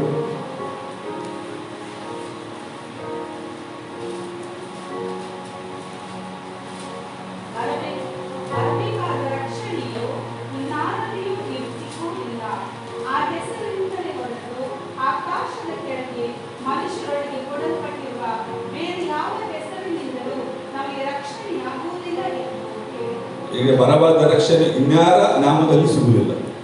ಅಂದರೆ ನಾವು ಹೇಳುವಾಗ ನಮ್ಮ ಸರ್ ಕೇರ್ಫುಲ್ ಆಗಬೇಕು. ಅಂದರೆ ನಾವು ಏಸು ಹೆಸರು ಹೇಳಿದ್ದೇವೆ. ಮೊನ್ನೆ ರೋಷನ್ ಬ್ರದರ್ಸ್ ಅವರು ಯಾರು ಹೇಳಿದ್ರು ಅಂದರೆ ಏಸು ಕ್ರಿಸ್ತ ಎಂದರೆ ಮಾತ್ರ ಸೈತಾನ ಅಡ್ಡ ಬೀಳ್ತದೆ, ಏಸು ಅಂದರೆ ಬೀಳುವುದಿಲ್ಲ. ಅಂದರೆ ಅನೇಕರು ಎನಿಸ್ತಾರೆ ಏಸು ಹೇಳಿದ್ರೆ ಆಗುಲ್ಲ. ಏಸು ಅಂದರೆ ಅದರ ಕಂಪ್ಲೀಟ್ ನಜರೇತ್ ಏಸು ಅಂದರೆ ಮಾತ್ರ ಏಸು. ಅದರಲ್ಲಿ ನಾವು ಬೈಬಲ್ ನೋಡೋದು ಬಾರಿ ಏಸು ಹೋಗ್ಬೋದು, ಅನೇಕ ಏಸುಗಳಿದ್ರು. ಕರೆಕ್ಟ್ ಅಲ್ಲ? ಏಸು ಕ್ರಿಸ್ತನ ಮಾತ್ರ. ನನಗೊಂದು ನಾನು ಲಾಸ್ಟ್ ಬಿಲಿವರ್ ಆಗುವಾಗ ಒಂದು ಸ್ಪಿರಿಟ್ ಅನ್ನು ಇದು ಮಾಡಿದೆ. ನನ್ನ ಹತ್ರ ಏಸು ಏಸು ಏಸು ಹೇಳಿದ್ರು. ನಾನು ತುಂಬ ನಂಬಿದೆ. ಅಂದರೆ ಏಸು ಬೈಬಲ್ ವಿಷಯದಲ್ಲಿ ಹೊರಗೆ ಹೋಗುದಿಲ್ಲ. ನಾನು ಒಂದು ಡೌಟ್ ಆಗಿ ಹೇಳಿದೆ, ನೀನು ಏಸು ಕ್ರಿಸ್ತ ಹೇಳುವುದು ಆಗ ಹೇಳುದಿಲ್ಲ, ಏಸು ಕ್ರಿಸ್ತ ಹೇಳುವಂತ ಹೇಳುದಿಲ್ಲ. ನನಗೆ ಡೌಟ್ ಆಯಿತು, ಇದು ಬೈಬಲ್ ವಿರುದ್ಧ ಹೋಗಿ ಮಾತಾಡುದಿಲ್ಲ. ಆಗ ಗೊತ್ತಾಯ್ತು ಏಸು ಕ್ರಿಸ್ತ ಹೇಳುದಿಲ್ಲ, ಏಸು ಹೇಳ್ತಿದ್ದಾನೆ. ಅಂದರೆ ನಮ್ಮನ್ನು ಮಂಗ ಮಾಡ್ತಾನೆ. ಯಾವಾಗ ಏಸು ಹೇಳುವಾಗ ನನ್ನ ಹತ್ರ ಹೇಳ್ತಾರೆ, ನೀನು ರಕ್ತ ಮಾತಾಡ್ತೀಯಲ್ಲ, ಈಗ ನಿನಗೆ ಯಾವ ರಕ್ತ ಬೇಕು? ಪ್ರಾಣಿದು ಬೇಕಾ ಮನುಷ್ಯದ್ದು ಬೇಕಾ? ಆಗ ಗೊತ್ತಾಯ್ತು ಇದು ದೇವರ ಆತ್ಮದಿಂದ ನಡೆಯುವ ಆತ್ಮ ಅಲ್ಲ. ಅದಕ್ಕಾಗಿ ನಾವು ಹೇಳುವಾಗ ಏಸು ಕ್ರಿಸ್ತನಲ್ಲಿ ಮಾತ್ರ ನಮಗೆ ಗೊತ್ತಾಯ್ತಲ್ಲ. ನಾವು ಎಣಿಸ್ಬೋದು ಏಸು ಏಸು ಅಂದರೆ ಎಲ್ಲರೂ ಏಸು ಹೇಳ್ತಾರೆ, ಏಸು ಅಂದರೆ ಅಲ್ಲ, ಏಸು ಕ್ರಿಸ್ತನಲ್ಲಿ ಮಾತ್ರ ನಮಗೆ ಆಗ್ತದೆ. ಕರೆಕ್ಟ್ ಅಲ್ಲ? ನಾವು ಎಣಿಸುವಾಗ ಹೇಳುವಾಗ ತುಂಬ ಕೇರ್ಫುಲ್ ಆಗಿ ಹೇಳ್ಬೇಕು. ಸುಮ್ಮನೆ ನಾವು ಹೇಳ್ತೇವೆ ಏಸು ಏಸು ಎಂದು, ಕೆಲವರು ಸ್ವಾಮಿ ಸ್ವಾಮಿ ಹೇಳ್ತಾರೆ. ಯಾವ ಸ್ವಾಮಿ ಗೊತ್ತಾಗಿಲ್ಲ, ತುಂಬ ನಾವು ಸ್ವಾಮಿ ಸ್ವಾಮಿ ಸ್ವಾಮಿ ಅಂತ. ಸ್ವಾಮಿ ಅಲ್ಲ, ಏಸು ಕ್ರಿಸ್ತನಿಗೆ ಏಸು ಕ್ರಿಸ್ತ. ಆದರೆ ಆ ಏಸು ಕ್ರಿಸ್ತ ಹೆಸರಲ್ಲಿ ಪವರ್ ಉಂಟು. ಏಸು ಕ್ರಿಸ್ತ ಏಸು ಹೇಳುವಾಗ, ನೀವು ಹೇಳುವಾಗ ನಾವು ಎಷ್ಟೋ ದೇವಗಳನ್ನು ಬಿಡಿಸುವಾಗ ಅದು ಹೇಳ್ತದೆ, ನೀನು ಏಸು ಕ್ರಿಸ್ತನ ಮಗ ಬರ್ತಿದ್ದಾನೆ, ನಾವು ಬಿಟ್ಟು ಹೋಗ್ತೇವೆ. ಅಂದರೆ ಯಾವಾಗ ನಾವು ಏಸು ನಂತರ ಎಲ್ಲ ಸೀಲ್ ಬೀಳ್ತದೆ. ಅದರಲ್ಲಿ ಅದಕ್ಕೆ ಗೊತ್ತಾಗುದಿಲ್ಲ, ನಮಗೆ ಗೊತ್ತಾಗುದಿಲ್ಲ, ಅದು ಸೈತಾನಿಗೆ ಗೊತ್ತಾಗ್ತದೆ. ಇದರೆಲ್ಲ ಸೀಲ್ ಉಂಟು, ಇವರನ್ನು ಮುಟ್ಟುದು ಬೇಡ ಅಂತ. ಇವರ ಮಾತಾಡುವಾಗ ಅಂದರೆ ನಾವು ಎಷ್ಟೋ ಅಂದರೆ ನಮ್ಮ ಭರವಸೆ ಏಸು ಕ್ರಿಸ್ತನ ಮೇಲೆ ಇರಬೇಕು. ನಮಗಾಗಿ ರಕ್ತ ಕೊಟ್ಟಿದ್ದಾರೆ. ಕಾಮನ್ ನೇಮ್ ಅಲ್ಲ, ಅವರು ಭಯಂಕರ ಪವರ್ಫುಲ್ ನೇಮ್. ನಾವು ಹೆಚ್ಚು ಜನರು ಉಂಟಲ್ಲ, ವಾಕ್ಯವನ್ನು ಅರಿಯದೆ ಕೆಳಗೆ ಬಿದ್ದಿದ್ದಾರೆ. ಸರಿಯಾಗಿ ವಾಕ್ಯ ಗೊತ್ತಾದ್ರೆ ಉಂಟಲ್ಲ, ನಮಗೆ ಯಾವುದು ಬೇಡ. ಇವತ್ತು ನೋಡಿ, ಹಿಂದೂಗಳ ಒಂದು ದೇವರ ಬಳಿ ಜಾಸ್ತಿ ಬರ್ತದೆ, ಕ್ರೈಸ್ತರು ಬೇಡ, ನಮಗೆ ಸಮಸ್ಯೆ ಬೇಡ, ಯೇಸು ನಮಗೆ ಸಮಸ್ಯೆ ಜಾಸ್ತಿ ಹೇಳ್ತಾರೆ. ಅನೇಕರಿಗೆ ನನ್ನ ಭಾವ ಹೇಳಿದ್ರೆ ನಮಗೆ ಬೇಡ, ಯೇಸು ಸರಿ ನಂಬಿದ್ರೆ ಕ್ರೈಸ್ತರಾಗಿ ಹುಟ್ಟಿ. ನನಗೆ ಮೊನ್ನೆ ನಾನು ಚಿಕ್ಕಪ್ಪ ಮನೆಗೆ ಹೋದ್ವಿ, ಅವ್ರು ಹೇಳಿದ್ರು ಅಲ್ಲ, ಹಿಂದೂಗಳು ದೇವರು ತುಂಬ ಮೊದಲಿದ್ದಾರೆ. ಆದರೆ ಗೊತ್ತಿಲ್ಲಲ್ಲ, ನಾನು ಹೇಳಿದೆ ಆದಿಕಾಂಡ ಗೊತ್ತಿಲ್ಲವ, ಆದಿಯಲ್ಲಿ ದೇವರು ಅಂತ ಹೇಳಿದಲ್ಲ, ಅವರೆಲ್ಲರೂ ತನ್ನ ಸಮರೂಪದಲ್ಲಿ ಮಾಡಿದಲ್ಲ, ಅದನ್ನ ಅವರಿಗೆ ಹೋಗುದಿಲ್ಲ ಮಂಡೆಗೆ. ಸಂಪ್ರದಾಯದವರು ಅವ್ರು ಎಣಿಸುದು ಅಂದ್ರೆ ಅವ್ರಿಗೆ ಕೋಪ ಇಲ್ಲ, ನಮ್ಮ ಮುಖ ನೋಡಲಿಲ್ಲ ಓಡಿಸುದು. ಏನು ಓಡಿಸಿದ ಚಿಂತೆ ಇಲ್ಲ, ದೇವರಿಗೆ ನಾಚಿಕೆ ಆದ ಚಿಂತೆ ಇಲ್ಲ, ಅವಮಾನಗೊಂಡದ ಚಿಂತೆ ಇಲ್ಲ. ದೇವರ ಹೆಸರಿಗಾಗಿ ಏನು ಮಾಡ್ಬೇಕಂದ್ರೆ ನಮ್ಗೆ ಗೊತ್ತಿಲ್ಲ. ಒಂದು ದಿನ ದೇವರು ನಮ್ಮನ್ನು ಮೇಲೆ ಗೆಲ್ಲಿಸ್ತಾರೆ. ಕರೆಕ್ಟ್ ಅಲ್ಲ? ನಾನು 2012ರಲ್ಲಿ ನಾನು ಸ್ಟಾರ್ಟ್ ಮಾಡುವಾಗ ಏನು ಸಾಕ್ಷಿ ಮೂಲಕ ಮಾಡಿದ್ದು. ಈಗ 70-80 ದೇಶದವರು ನನ್ನ ಹತ್ರ ಕಾಂಟ್ರಾಕ್ಟ್ ಇದ್ದಾರೆ. ಏಕೆ ಗೊತ್ತುಂಟ? ಯೇಸುವಿನ ಹೆಸರಲ್ಲಿ ಮಾತ್ರ. ನನ್ನನ್ನು ಯಾರು ನೋಡುವರಿಲ್ಲ. ನಿನ್ನ ಸೆರಗನ್ನು ಹಿಡಿದುಕೊಂಡು ಜನರು ಬರ್ತಾರೆ ಇದ್ದಾರೆ. ನಿನ್ನ ಸೆರಗನ್ನು ಹಿಡಿದುಕೊಂಡು ಬರ್ತಾರೆ, ನಿನ್ನ ಗುಡದ ಎಡಗಡೆ ವಿಸ್ತರಿಸ್ತಾರೆ. ಅದು ಯಾವುದು ಗೊತ್ತಿಲ್ಲ, ನಿಮಗೆ ಗೊತ್ತಿಲ್ಲ. ನಮ್ಮಳ ಅಭಿಷೇಕ ಯಾವಾಗ ಗೊತ್ತಾಗ್ತದೆ ಉಂಟ? ನನಗೆ ಗೊತ್ತಾಗ್ತದೆ. ನಮ್ಮ ಇಂಟಿಗೆ ಯಾರೊಬ್ಬರು ಬಿಡಿಸ್ಲಿಕ್ಕೆ ಬಂದಿದ್ರು, ಅದು ಸಹಿತ ದೂರದಿಂದ ಬಗ್ತಾ ಉಂಟು, ಈ ಮನೆ ಒಳಗೆ ಬರ್ತಿಲ್ಲ ಅಂತ. ಅಂದರೆ ನಮ್ಮ ಅಭಿಷೇಕ ದೇವರಿಗೆ ನಮಗೆ ಗೊತ್ತಾಗ್ತದೆ. ಯಾವಾಗ ನಾವು ಯೇಸುವನ್ನು ಹುಟ್ಟಿದ್ರೆ ಮಾತ್ರ. ಯೇಸು ಇಲ್ಲದಿದ್ರೆ ನನಗೆ ಒಂದ್ಸರಿ ಅವ್ರು ಹೇಳ್ತಿದ್ರು, ಸೈತನ ನಿನ್ನ ಇಬ್ಬರು ಇದ್ದಾರಲ್ಲ, ಅವ್ರಿಗೆ ಹೇಳು, ಬಲಕೈಲಿ ಒಬ್ಬರಿದ್ದಾರೆ, ಎಡಕೈಲಿ ಅವರನ್ನೇ ಓಡಿಸು ಮತ್ತು ನನ್ನ ಹತ್ರ ಬಾ ಅಂತ ಹೇಳ್ತಾರೆ. ಅಂದರೆ ಬೆಳಕೈಲಿ ಇದ್ದು ಬೆಳಕೈಲಿ ಬಿಡಿ ಮತ್ತು ನೀವು ಬಾ ಅಂತ ನೀನು ತೋರಿಸ್ತೇನೆ. ಅಂದರೆ ನಮ್ಮಲ್ಲಿ ಒಬ್ಬ ಎಡಕೈಲಿ ಒಬ್ಬ ದೂತರಿದ್ದಾನೆ, ಬಲಕೈಲಿ ಒಬ್ಬ ದೂತರಿದ್ದಾರೆ. ಅವರು ಸಂಚಾರ ಮಾಡೋದು ಒಟ್ಟಿಗೆ. ನಾವು ಒಬ್ಬನೇ ಬರೋದಿಲ್ಲ, ನಮ್ಮೊಟ್ಟಿಗೆ ಅಭಿಷೇಕಿಸ ಬರ್ತಾರೆ, ದೂತರು ಬರ್ತಾರೆ. ನಾವು ಬಿಡಿಸುವಾಗ ದೇವರ ದೂತರು ಸಹ ಬರ್ತಾರೆ, ದೇವರು ಸಹ ಬರ್ತಾರೆ. ಹಂಗಂದ್ರೆ ದೇವರು ನಮ್ಮಂಥ ಪಾಪಿಗಳೊಟ್ಟಿಗೆ ಬರಬೇಕಾದ್ರೆ ದೇವರು ನಮ್ಮನ್ನು ಎಷ್ಟು ಪ್ರೀತಿ ಮಾಡ್ತಾರೆ. ಕರೆಕ್ಟ್ ಅಲ್ಲ? ದೇವರು ಅದಕ್ಕೆ ನಾವು ಮಾಡುವ ಏಸಾಯ 9:6-7.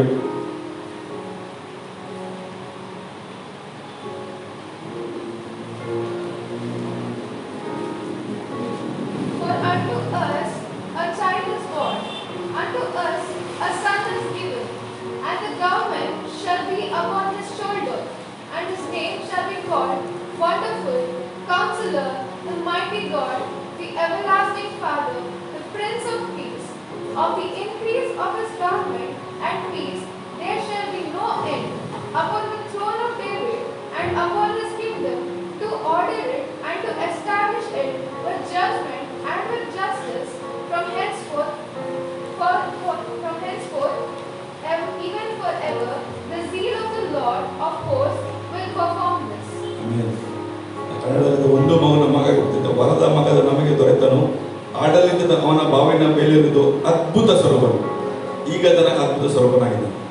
ನಮ್ಮ ದೇವರು ಬದಲಾಗುವುದಿಲ್ಲ. ಅಲ್ಪ ಮತ್ತು ಒಮ್ಮೆಗ ಎದುರಿಸ್ಬೋದು, ಬೇರೆ ದೇವರು ಕಡಿಮೆ ಆಗ್ಬೋದು, ಅಪ್ಪ ನಮ್ಮ ದೇವರು ಈಗಲೂ ಅದೇನೇ ಕೆಲಸ ಮಾಡ್ತಾರೆ. ನಮ್ಮ ದೇವರು ಬದಲಾಗುವುದಿಲ್ಲ. ಒಂದ್ಸರಿ ನಾನು ಹೇಳಿದ್ದೇನೆ, ಫ್ರಾಂಕ್ಲಿನ್ ಬ್ರದರ್ ನಮ್ಗೆ ಕಳಿಸಿದ್ರು ನನಗೊಂದು ಕುಲಾಸ್ ಹಾಸ್ಪಿಟಲ್ ಹತ್ರ. ಆ ಇಂಗ್ಲೀಷ್ ಗೊತ್ತಿಲ್ಲ ಏನಾಯ್ತಂದ್ರೆ ನಾನು ಹೋಗಿ ಹೇಳಿದ ಕೈಯಲ್ಲಿ ಮುಟ್ಟಿದೆ. ಅವ್ರು ಹೇಳ್ತಾರೆ, ಆಗಲೇ ಊಟ ಮಾಡಿದ್ದಾಯಿತು, 13 ದಿನದಿಂದ ಊಟ ಮಾಡ್ತಿರ್ಲಿಲ್ಲ. ಅವರು ಎಷ್ಟು ಶಿವಮೊಗ್ಗದಲ್ಲಿ ಚಿಕ್ಕಮಗಳೂರಿಂದ ಇಲ್ಲಿ ಬಂದರು. ಡಾಕ್ಟರ್ ಹೇಳಿದ ಆಗುದಿಲ್ಲ ಅಂತ. ನಾನು ಕಾಲ ಮುಟ್ಟಿದಷ್ಟೇ, ಏನು ಮಾಡಲಿಲ್ಲ, ನನಗೆ ಗೊತ್ತಿಲ್ಲ ಸಮಸ್ಯೆ ಹುಟ್ಟಿ ಬಂದದ್ದು. ಅಂದರೆ ದೇವರು ಅದ್ಭುತ ಸ್ವರೂಪ ಈಗಲೂ ಅದೇ ಕಾರ್ಯ ಮಾಡ್ತಾರಲ್ಲ. ದೇವರು ಬದಲಾಗುವುದಿಲ್ಲ, ಅದ್ಭುತ ಸ್ವರೂಪನು. ನಂಗೆ ಗೊತ್ತೇ ಇಲ್ಲ. ಪ್ರಾಕ್ಟಿಕಲಿ ನಾನು ಇಂಗ್ಲೆಂಡಿಸಿದೆ. ಯಾವಾಗ ನನ್ನ ಕೈ ಇಡುವಾಗ ಅವ್ರಿಗೆ ಪ್ರೆಸ್ ದ ಹೇಳಿದ್ರು, ಆಗೋಗ್ತಾ ಇದ್ದವರು ಬಿಡುವಾಗ ಇರಬೇಕು. ನಾನು ಹೇಳಿಸಿದೆ, ನಾವು ಏನಿಲ್ಲ, ಕೈ ಮುಟ್ಟಿದ್ರು ಸಹ ದೇವರು ಅದ್ಭುತ ಮಾಡ್ತಾರೆ. ಹೀಗೆಂದ್ರೆ ಅದ್ಭುತ ಸ್ವರೂಪ ಈಗಲೂ ಬದಲಾಗುವುದಿಲ್ಲ. ಕರೆಕ್ಟ್ ಅಲ್ಲ? ಆಲೋಚಕರ್ತನು, ಪರಾಕ್ರಮೆ ದೇವರು, ನಿತ್ಯನಾದ ತಂದೆ, ಸಮಾಧಾನ ಪ್ರಭು ಎಂಬುದು ಅವನ ಹೆಸರು. ಅವನ ಮುಖಾಂತರ ದಾವೀದನ ಶಾಸನ ಆಡಳಿತು ಅಭಿವೃದ್ಧಿಯಾಗುವುದು. ಇವತ್ತು ಸಹ ನಾವು ದಾವೀದನ ಶಿಷ್ಯರು. ಇವತ್ತು ನೋಡಿದ ಎಲ್ಲ ಚೇಂಜ್ ಆಗಿರೋದು. ಇಸ್ರೇಲಿನ ಮ್ಯಾಪಲ್ಲಿ ಏನು ಉಂಟಲ್ಲ, ಈಗೆಲ್ಲ ದ್ರಾವಿಡದ್ದು ಇದುಂಟು, ಸಿಂಬಲ್ ಉಂಟು. ಅಂದರೆ ಎಷ್ಟು ವರ್ಷದಲ್ಲಿ ಸಹ ದಾವೀದನು ಈಗ ಸಹ ಆ ಇಸ್ರೇಲಿದು ಮ್ಯಾಪಲ್ಲಿದ್ದಾರೆ. ಹಾಗಾದರೆ ದೇವರು ಅವರನ್ನು ನೆನಪಿಟ್ಟು ಅವ ಈಗ ಸಹ ಇಸ್ರೇಲಿನ ಮ್ಯಾಪ್ ಇಡಬೇಕಾದ್ರೆ ದೇವರು ನಮ್ಮನ್ನು ಸಹ ಹುಟ್ಟಿನ ಮೊದಲ ಅಂಗೈಯಲ್ಲಿ ರಚಿಸಿದಲ್ಲ. ದೇವರಿಗೆ ಗೊತ್ತುಂಟು ನಾವು ಎಲ್ಲಿ ಬರಬೇಕಾ ಎನಿಸ್ಬೋದು. ನಾನು ಫಸ್ಟ್ ಬಿಲಿವರ್ ಆಗಿ ಎನಿಸಿದೆ, ನಾನು ತಪ್ಪಾಗಿ ಅಂದರೆ ಆಕ್ಸಿಡೆಂಟಲ್ ಆಗಿ ಬಂದೆ. ಅಲ್ಲ, ಆಕ್ಸಿಡೆಂಟ್ ಆಗದಿದ್ರೆ ಇವತ್ತು ಇಲ್ಲಿ ಇರುವುದಿಲ್ಲ. ಕರೆಕ್ಟ್ ಅಲ್ಲ? ಎಲ್ಲೋ ಕ್ಯಾಥಲಿಕಲ್ಲಿ ಇರ್ತಿದ್ದು ಎದ್ದೆ ಉತ್ಕೊಂಡು. ಕರೆಕ್ಟ್ ಅಲ್ಲ? ದೇವರ ಒಂದು ಉದ್ದೇಶ ಅಂತ ಎಲ್ಲರಿಗೂ ಇದರ ಒಂದು ಉದ್ದೇಶ ಕೊಟ್ಟಿದ್ದಾರೆ. ನಾವು ಎಣಿಸ್ಬೋದು ನಾವು ಏನಿಲ್ಲದವರು ಅಲ್ಲ. ದೇವರಿಗೆ ಎಲ್ಲರಿಗೂ ಕೊಟ್ಟಿದ್ದಾರೆ. ವರ ಉಂಟಲ್ಲ, 9 ವರ. ಅದು ನಾವು ಯಾವಾಗ ರಕ್ಷಣೆ ಹೊಂತೇವಲ್ಲ ಆಗ ಆಟೋಮೆಟಿಕ್ ಕೊಟ್ಟಾಗಿದೆ. ಆಪರೇಟ್ ಮಾಡೋದು ನಮ್ಮ ಕೆಲಸ. ವರಗಳು ಯಾವಾಗ ಆಗ್ತದೆ ನಮಗೆ ಚೆನ್ನಾಗಿ. ನಾವು ಮೊದಲು ಅನ್ಯ ಭಾಷೆ ಒಳಗಿದ್ದಲ್ಲ, ನಾವೇನು ಯಾರಾದ್ರೂ ಕಲ್ತವ ಅಲ್ಲ. ಯಾವಾಗ ದೇವರು ನಮ್ಗೆ ಆತ್ಮ ನಡೆಸಿದ್ದು ಆಗ ನಮ್ಮ ಅನ್ಯ ಭಾಷೆ ಹೊರಗೆ. ಅದೇ ರೀತಿ ನಮಗೆ ಸೈತಾನ ಬಿಡಿಸ್ಬೋದು, ಇಲಿಗೇಟ್ಸ್ ಇರ್ಬೋದು, ಯಾವ ಟಂಗ್ಸ್ ಇರ್ಬೋದು, ಇಂಟರ್ಪ್ರಿಟೇಷನ್ ಟಂಗ್ಸ್ ಇರ್ಬೋದು, ಯಾವುದಿರ್ಬೋದು, ಅದು ನಮ್ಮ ಒಳಗೆ ಉಂಟು. ಕೆಲವರು ಚಿಕ್ಕ ಮಕ್ಕಳಿರುವಾಗಲೇ ಟಂಗ್ಸ್ ಮಾತಾಡ್ತಾರೆ. ಕರೆಕ್ಟ್ ಅಲ್ಲ? ಕೆಲವರು 25 ವರ್ಷ ಆದಷ್ಟು ಮಾತಾಡೋದಿಲ್ಲ. ಅದರ ಜಿಲ್ ಇರಬೇಕು, ದಾಹ ಇರಬೇಕು. ದೇವರಿಗಾಗಿ ನಾವು ಮಾಡುವುದು ದೇವರಿಗೆ ಯಾವಾಗ ನಮ್ಮನ್ನು ಮೊದಲು ಎಣಿಸಿದ್ದೇವೆ. ಚಿಕ್ಕ ಇರುವಾಗ ಪಾದ್ರಿಗಳಿಗೆ ಕರಿಬೇಕಾದ್ರೆ ನಮ್ಮ ಎಲ್ಲರಿಗೂ ಗೊತ್ತುಂಟು, ಅವರಿಗೆ ಸ್ವಲ್ಪ ಹಣ ಕೊಡಬೇಕು, ಅವ್ರ ಕಾಲು ಹಿಡಿಬೇಕು, ಅಪಾಯಿಂಟ್ಮೆಂಟ್ ಇಡಬೇಕು. ನಾನು ದೇವತೆ ಎಣಿಸಿದೆ, ದೇವರೇ ನನಗಾದ್ರೆ ಇಲ್ಲಿಂಗ್ ಕೊಟ್ಟರೆ ನಾನು ಯಾರ ಎಲ್ಲ ಸೇವೆ 24 ಗಂಟೆಗೆ ಹೋಗ್ತೇನೆ. ದೇವರು ಆ ದಾರನ್ನು ಕೊಟ್ಟು ದೇವರು ಫಸ್ಟ್ ಬಿಲಿವರ್ ಆಗಲು ಸ್ಟಾರ್ಟ್ ಮಾಡಿದೆ. ನಾನು ದೀಕ್ಷೆ ತಗೊಳ್ಳೋ ಮೊದಲು ದೇವರು ಸ್ಟಾರ್ಟ್ ಮಾಡಿದೆ. ಅಂದರೆ ಯಾರಿಗೆ ಉಂಟಲ್ಲ ತುಂಬಿಸ್ತಾರೆ. ದೇವರ ಕೆಲಸ ಮಾಡಲಿಕ್ಕೆ ಇದ್ರೆ ಉಂಟಲ್ಲ, ನಾವೀಗ ಶಿಷ್ಯರಲ್ಲ, ಎಲ್ಲರಿಗೆ ಹೇಳಿದಲ್ಲ, ಎಲ್ಲರಿಗೆ ಬಗ್ಗೆ ನೀವು ವಾಕ್ಯ ಕೊಡಿ ಹೇಳಿದ್ರಲ್ಲ, ಎಲ್ಲರಿಗೆ ಹೋಗಿ ನೀವು ಗುಣಪಡಿಸಿರಿ. ನೀವು ನಂಬ್ತೀರ ಗೊತ್ತಿಲ್ಲ, ನಾನು ಹೆಚ್ಚಿನ ತಂದವರು ಹೆಚ್ಚೋದಿಲ್ಲ, ಎಲ್ಲ ಸ್ಪಿರಿಟ್ ಅಟ್ಯಾಕ್ ಆಗಬೇಕು. ಯಾರು ಹೋಗದವರು ಎಲ್ಲ ಹಣಗಳೆಲ್ಲ 20,000, 20 ಲಕ್ಷ, 1 ಲಕ್ಷ, 20 ಲಕ್ಷ, 50 ಲಕ್ಷ ಖರ್ಚು ಮಾಡಿದವರ ಬಳಿಗೆ ಹೋಗಿ ದೇವರು ಕಳಿಸಿ ದೇವರು ಕರೀತಾರೆ. ದೇವರು ನಮ್ಮನ್ನು ಉಪಯೋಗಿಸ್ತಾರೆ. ಯಾರೀಗ ಶಿಷ್ಯರು ಯಾರು? ನಾವು ದೇವರ ಇಚ್ಛೆ ಕೆಲಸ ಮಾಡೋರು, ನಾವೆಲ್ಲ ಶಿಷ್ಯರು. ನಾವು ಹೋಗದಿದ್ರೆ ದೇವರು ಯಾಕೆ ಮಾಡೋದು? ಕರೆಕ್ಟ್ ಅಲ್ಲ? ನಾವು ಅದಕ್ಕೆ ಹೇಳಿದಲ್ಲ, ನಿತ್ಯಾನಂದ ತಂದೆ ಸಮಾಧಾನ ಪ್ರಭು ಎಂಬುದು ಅವನ ಹೆಸರು. ಅವನ ಮುಖಾಂತರ ದಾವಣ್ಯ ಸಿಂಹಾಸನ ಆಡಳಿತ ಅಭಿವೃದ್ಧಿಯಾಗುವುದು. ದ್ರಾವಿಡನ ರಚನೆಯಲ್ಲಿ ನಿತ್ಯ ಸಮಾಧಾನವಿರುವುದು. ಆ ರಾಜ್ಯವು ಇಂದಿನಿಂದ ಯಾವಾಗಲೂ ನೀತಿ ನ್ಯಾಯಗಳ ಮೂಲಕ ಸ್ಥಾಪಿತವಾಗಿ ಸ್ಥಿರಗೊಳ್ಳುವುದು. ಯಾವಾಗ ಯೇಸುವಲ್ಲಿ ನಂಬ್ತೇವಲ್ಲ, ನಾವು ಖಂಡಿತವಾಗಿ ಅವರ ಇದು ಸ್ಥಿರಗಳಿರ್ತಾ ಇರ್ತೇವೆ. ನಾವು ನೋಡುವ ಏಸ 7:14.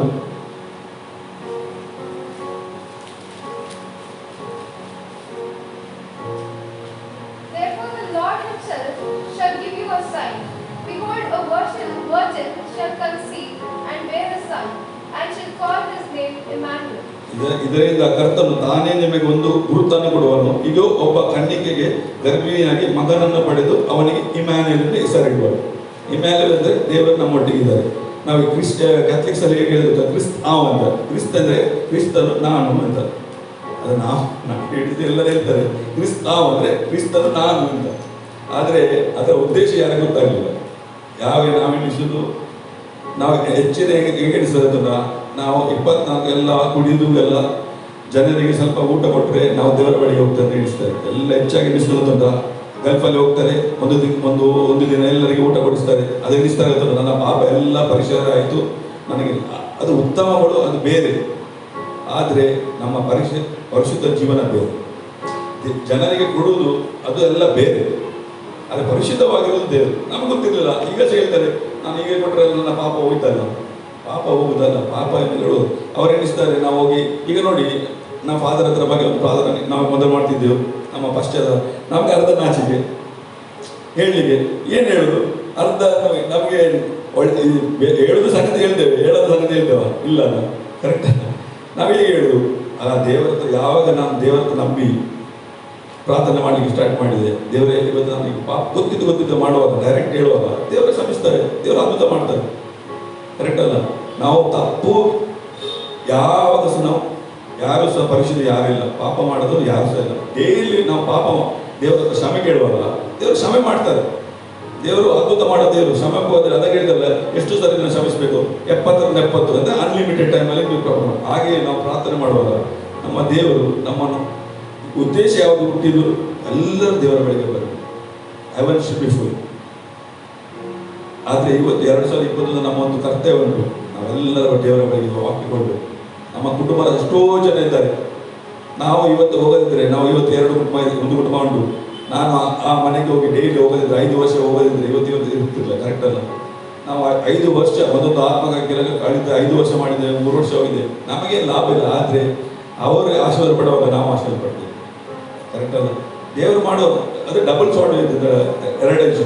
ಅವರು ಆಶೀರ್ವಾದ ಪಡ್ತಾರೆ, ನಾವು ಆಶೀರ್ವಾದ ಪಡ್ತೇವೆ. ದೇವರ ಬಂದ ಉದ್ದೇಶ ನಮ್ಗೆ ಗೊತ್ತಾಗ. ಅದಕ್ಕೆ ನಾನು ಹೇಳಿದ್ರೆ 14 ನಾನೇ ಮಾರ್ಗ, ನಾನೇ ಸತ್ಯ, ನಾನೇ ಜೀವ. ಅದರ ಬಿಟ್ಟು ಬೇರೆ ಮಾರ್ಗ ಇಲ್ಲ. ಕರೆಕ್ಟ್ ಅಲ್ಲ? ನಾನೇ ಮಾರ್ಗ, ನಾನೇ ಜೀವ. ಯಾವಾಗ ಅದು ಅರ್ಥ ಆಗ್ತದಲ್ಲ, ನಾವು ಆಶೀರ್ವಾದ ಪಡ್ತೇವೆ. ಯೇಸು ಬಂದ ಒಂದೇ ಉದ್ದೇಶ, ನಾನೇ ಮಾರ್ಗ, ನಾನೇ ಜೀವ, ನಾವೇ ಸತ್ಯ. ಅದನ್ನು ಬಿಟ್ಟು ಬೇರೆ ಸತ್ಯನೇ ಇಲ್ಲ. ಯಾವಾಗ ಮನಸ್ಸಲ್ಲಿ ಹೋಗ್ತದಲ್ಲ, ಆಗ ಮಾತ್ರ ನಮ್ಗೆ ಗೊತ್ತಾಗ್ತದೆ ದೇವರು ಬಂದ ಉದ್ದೇಶ. ಅದು ಖಾಲಿ ಕೇವಲ ಕ್ರಿಸ್ಮಸ್ ಅಂದರೆ 25 ತಾರೀಕಿಗೆ ಹೋಗಿ ನಾಳೆ ನಿದ್ರೆ ಮಾಡೋದು, ನಾಳೆ ಅದಲ್ಲ. ಯಾವಾಗ ಕ್ರಿಸ್ಮಸ್ ಅಂತ ಅರ್ಥ ಗೊತ್ತಾದರೆ ನಮಗೆ 365 ದಿನ ಕ್ರಿಸ್ಮಸ್ಸೇ ಕ್ರಿಸ್ಮಸ್. ಈಗ ಆಗ ಯಾಕಾಗ್ತದಲ್ಲ, ನಾವು ಚರ್ಚಿಗೆ ಬರುವಾಗ ಇಂಟ್ರೆಸ್ಟಲ್ಲಿ ಬರ್ತೇವೆ. ಇಲ್ಲದ್ರೆ ಗೊತ್ತಿಲ್ಲ 20 ನಿಮಿಷ, 25 ನಿಮಿಷ, 30 ನಿಮಿಷ. ನಾವು ಮೊದಲಿರುವಾಗ ಅರ್ಧ ಗಂಟೆ ಚರ್ಚೆ ಮುಗಿದ್ರೆ ಭಾರಿ ಖುಷಿ.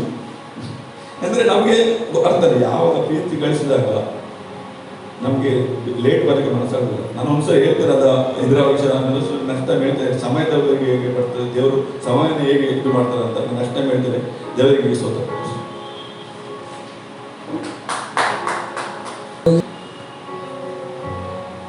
Hallelujah, hallelujah. ಬಹಳ ಸಂತೋಷಕ್ಕಿದ್ರೆ ಈ ಪ್ರಪಂಚ ಕ್ರಿಸ್ಮಸ್ ಕೇಳಿದೆ, ವರದ ಮಗನ ನಮಗಾಗಿ ಜನಿಸಿದ್ದಾನೆ. ಆಮೆನ್. ಕರ್ತನಿಗೆ ಸ್ತೋತ್ರವನ್ನು ಸಲ್ಲಿಸುವ ಪ್ರಿಯರ ಒಂದು ನಿಮಿಷ ನಾವು ಸ್ತುತಿಸುವಾಗ, ನಾವು ಆರಾಧಿಸುವಾಗ ಒಂದು ಸಂಗತಿ ಹೇಳ್ತಾರೆ ಕೇಳಿ. ಇಲ್ಲಿ ಮುಂದುಗಡೆ ನಾವು ಆರಾಧನೆ ಮಾಡುವ ಸಂದರ್ಭದಲ್ಲಿ ಇಲ್ಲಿ ಆರಾಧನೆ ನಡೆಸಲ್ಪಡುವವರ ಮೇಲೆ ನೀವು ಯಾವತ್ತಿಗೂ ಹತ್ಕೊಳ್ಬೇಡಿ. ಅವರು ನಿಮ್ಮನ್ನು ಜಸ್ಟ್ ಆರಾಧನೆ ನಡೆಸಲಿಕ್ಕೆ ನಿಮ್ಮನ್ನು ಪ್ರೇರೇಪಿಸ್ತಾರೆ, ಆದರೆ ನಿಮ್ಮ ಹೃದಯ ಕರ್ತನಿಗೆ ಕನೆಕ್ಟ್ ಆಗಲಿ. ಆಮೆನ್. ಯಾವಾಗ ನಿಮಗೆ ಗೊತ್ತಿಲ್ಲದ ಅರಿವಿಲ್ಲದ ರೀತಿಯಲ್ಲಿ ನಿಮ್ಮ ಜೀವಿತದಲ್ಲಿ ಯಾವುದೋ ಒಂದು ಸಂಗತಿ ಅದು ನೀವು ನೋಡಬೇಕಾದ್ರೆ ಎಷ್ಟು ಪ್ರಯತ್ನ ಪಟ್ಟರೂ ನಿಮ್ಮ ಮನಸ್ಸಿನಲ್ಲಿ ಅದನ್ನು ಅರ್ಥ ಮಾಡಲಿಕ್ಕೆ ಆಗೋದಿಲ್ಲ. ಆರಾಧನೆ ಮಾಡುವ ಕೆಲವು ಸ್ತುತಿ ಮಾಡುವಾಗ ಕೆಲವು ಹೇಳ್ತಾರೆ, ಇಲ್ಲ ನಮಗೆ ಏನನ್ನು ಅರ್ಥ ಆಗ್ತಾ ಇಲ್ಲ, ಏನು ಅದು ನಮಗೆ ಯಾವ ಸಂಗತಿಯನ್ನು ನನಗೆ ತರ್ತಾ ಇಲ್ಲ. ಒಂದು ವೇಳೆ ನಿಮಗೆ ಅರ್ಥ ಆಗದೇ ಇದ್ರೆ ನಾನೊಂದು ಉತ್ತರವನ್ನು ಹೇಳ್ತೇನೆ, ನಿಮ್ಮ ಆರಾಧನೆಯನ್ನು ಮುಂದುವರಿಸಿ. ಇನ್ನೂ ಅರ್ಥ ಆಗುವುದಿಲ್ವಾ? ನಿಮ್ಮ ಆರಾಧನೆಯನ್ನು ಮುಂದುವರಿಸಿ. ಇನ್ನೂ ಅರ್ಥ ಆಗುವುದಿಲ್ವಾ? ನಿಮ್ಮ ಆರಾಧನೆಯನ್ನು ಮುಂದುವರಿಸಿ. ಯಾವಾಗ ನೀವು ಅರ್ಥ ಆಗದಿರುವಾಗ ಕರ್ತನನ್ನು ಸ್ತುತಿಸ್ತಾ ಸ್ತುತಿಸ್ತಾ ಸ್ತುತಿಸ್ತಾ ಸ್ತುತಿಸ್ತಾ ಇರ್ತೀರ, ಆ ಕ್ಷಣದಲ್ಲಿ ನೀವು ಆತ್ಮಭರಿತರಾಗಿರ್ತೀರಿ. ಆಮೆನ್. ಹಲ್ಲೆಲೂಯಾ.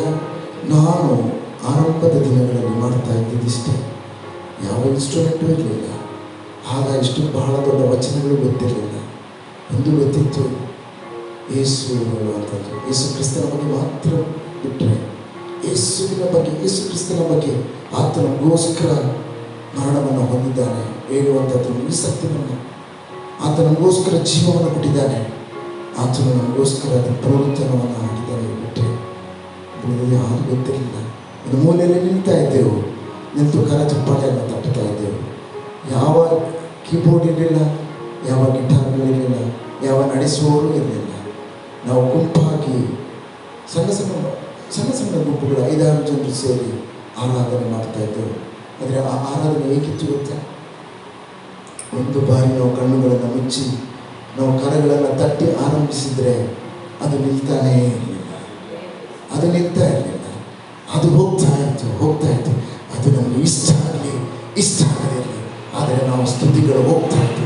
ಸ್ತುತಿಸುವಾಗ ದೇವರ ಅಭಿಷೇಕ ನಮ್ಮ ಮೇಲೆ ಅಭಿವೃದ್ಧಿ ಮಾಡ್ತಾ ಇತ್ತು. ಅನೇಕರು ಪ್ರವಾದಿಸ್ತಾ ಇದ್ರು, ಅನೇಕ ದರ್ಶನಗಳನ್ನು ನೋಡ್ತಾ ಇದ್ರು, ಅನೇಕ ವಚನದ ಸಂಗತಿಗಳನ್ನು ಹೊತ್ತಾ ಇದ್ರು. ಮಾತ್ರವಲ್ಲ, ಅಲ್ಲಿ ಅನೇಕ ಅದ್ಭುತಗಳು ಆಗ್ತಾ ಇತ್ತು. ಆಮೇಲೆ ನಾನು ಅದನ್ನೇ ಹೇಳ್ತೇನೆ, ಇಲ್ಲಿ ಬಂದಿರುವಂಥದ್ದು ಒಂದು ಗಮನಿಸಿ, ಕರ್ತನನ್ನು ಆರಾಧಿಸಲು. ನಿಮಗೇನು ಅರ್ಥ ಆಗೋದಿಲ್ವ? ನಾನು ಅದೇ ಕಡೆಗಣಿಸ್ತೀನಿ, ಏನು ಅರ್ಥ ಆಗೋದಿಲ್ಲ, ಪರವಾಗಿಲ್ಲ, ನೀವು ಅದನ್ನೇ ಮುಂದುವರಿಸಿ ಆರಾಧಿಸ್ತೀರಾ. ಫಸ್ಟ್ ನನಗೇನು ಅರ್ಥ ಆಗ್ತಾರೆ, ಯಾವ ಸ್ಪರ್ಶ ಆಗ್ತಾರೆ, ಆತ್ಮನ ಅಭಿಷೇಕ ಎಂಬುದಾಗಿ ಇವರೆಲ್ಲರೂ ಬೊಬ್ಬೆ ಆಗ್ತಾರೆ. ಆದರೆ ಏನು ಅರ್ಥ, ಹೇಗೆ ಅರ್ಥ ಹಾಕುಚಿ ಅಷ್ಟೇ ನಾನು ಹೇಳ್ತೇನೆ, ಆರಾಧಿಸುವುದನ್ನು ಮುಂದುವರಿಸಿ.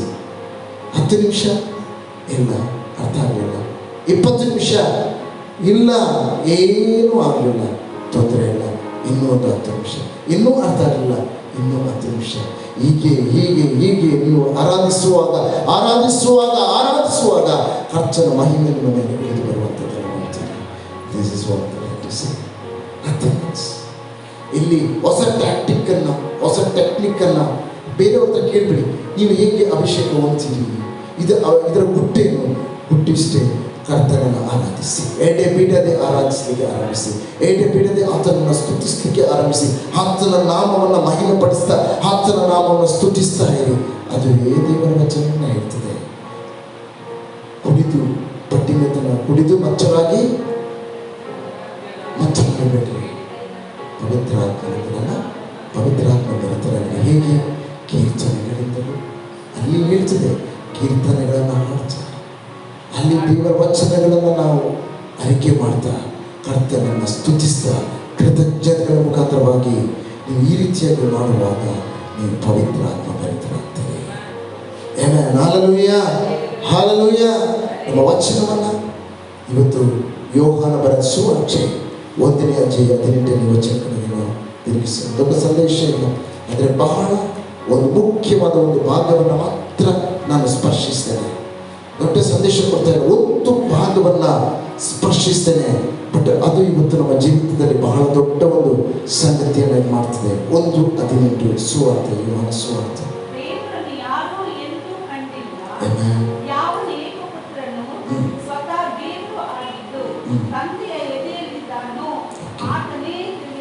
ಇನ್ನೊಂದು ಬಾರಿ ಅರ್ಥಪೂರ್ಣವಾಗಿ ಅದನ್ನು ಎಲ್ಲರೂ ನಮ್ಮ ಸತ್ಯವೇದವನ್ನೆಲ್ಲರೂ ಓಪನ್ ಮಾಡಿ ನಿಮ್ಮ ಸತ್ಯವೇದವನ್ನು ತೆಗೆದು ಆ ವಚನವನ್ನು ಓದೋಣ. ನಾವೆಲ್ಲರೂ ಓದೋಣ.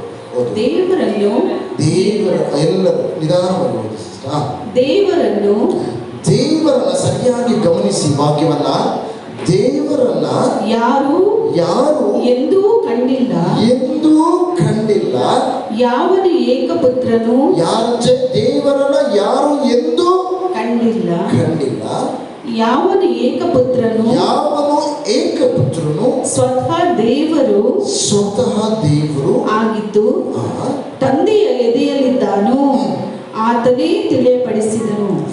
Hallelujah, hallelujah. ಹಾಗಾದರೆ ಯಾರು ಎಂದಿಗೂ ಕಣ್ಣಿಗೆ ಕಾಣದ ಸೃಷ್ಟಿಕರ್ತನನ್ನ ನೋಡಲಿಲ್ಲ, ಕಾಣಲಿಲ್ಲ ಎಂಬುದಾಗಿ ದೇವರ ವಚನ ಹೇಳ್ತದೆ. ಆದರೆ ಅದೇ ವಚನ ಹೀಗೆ ಹೇಳ್ತದೆ,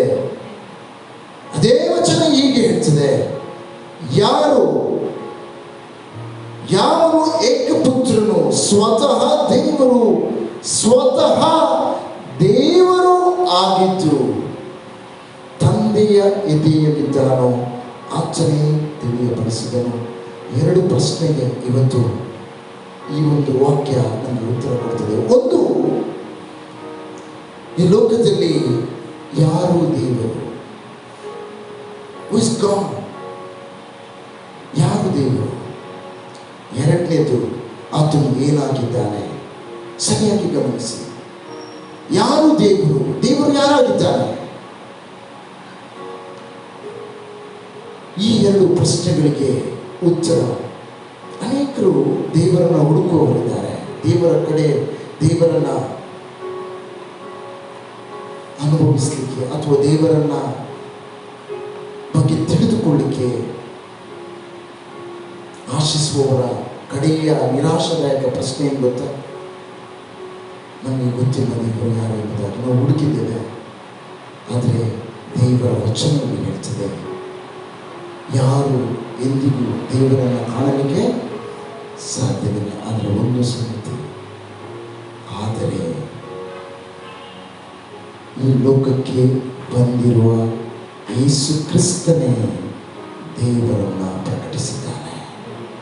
ಆಮೆನ್.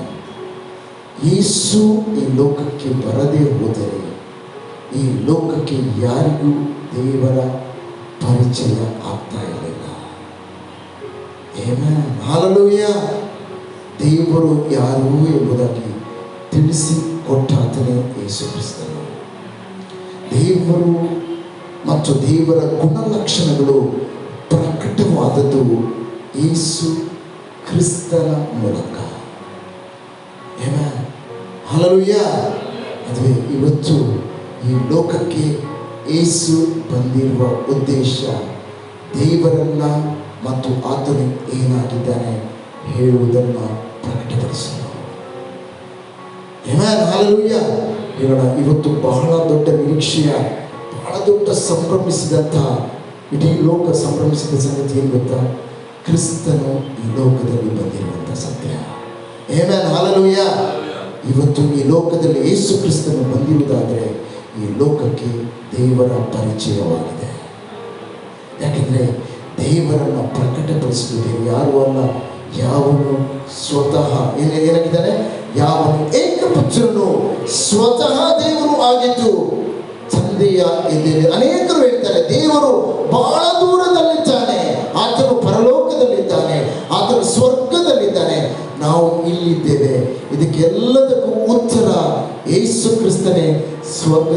ಆತನು ನಮ್ಮ ಮಧ್ಯದಲ್ಲಿ ವಾಸಿಸಿ ತೋರಿಸಿದ. ಆತನು ಬೇರೆ ಯಾರೂ ಅಲ್ಲ, ಇಮ್ಯಾನುವೇಲ್. ಹೇಳೋಣ, ದೇವರು ನಮ್ಮ, ಹೇಳೋಣ, ದೇವರು ದೂರವಾಗಿಲ್ಲ, ದೇವರು ಹತ್ತಿರವಾಗಿಯೇ ಇದ್ದಾನೆ.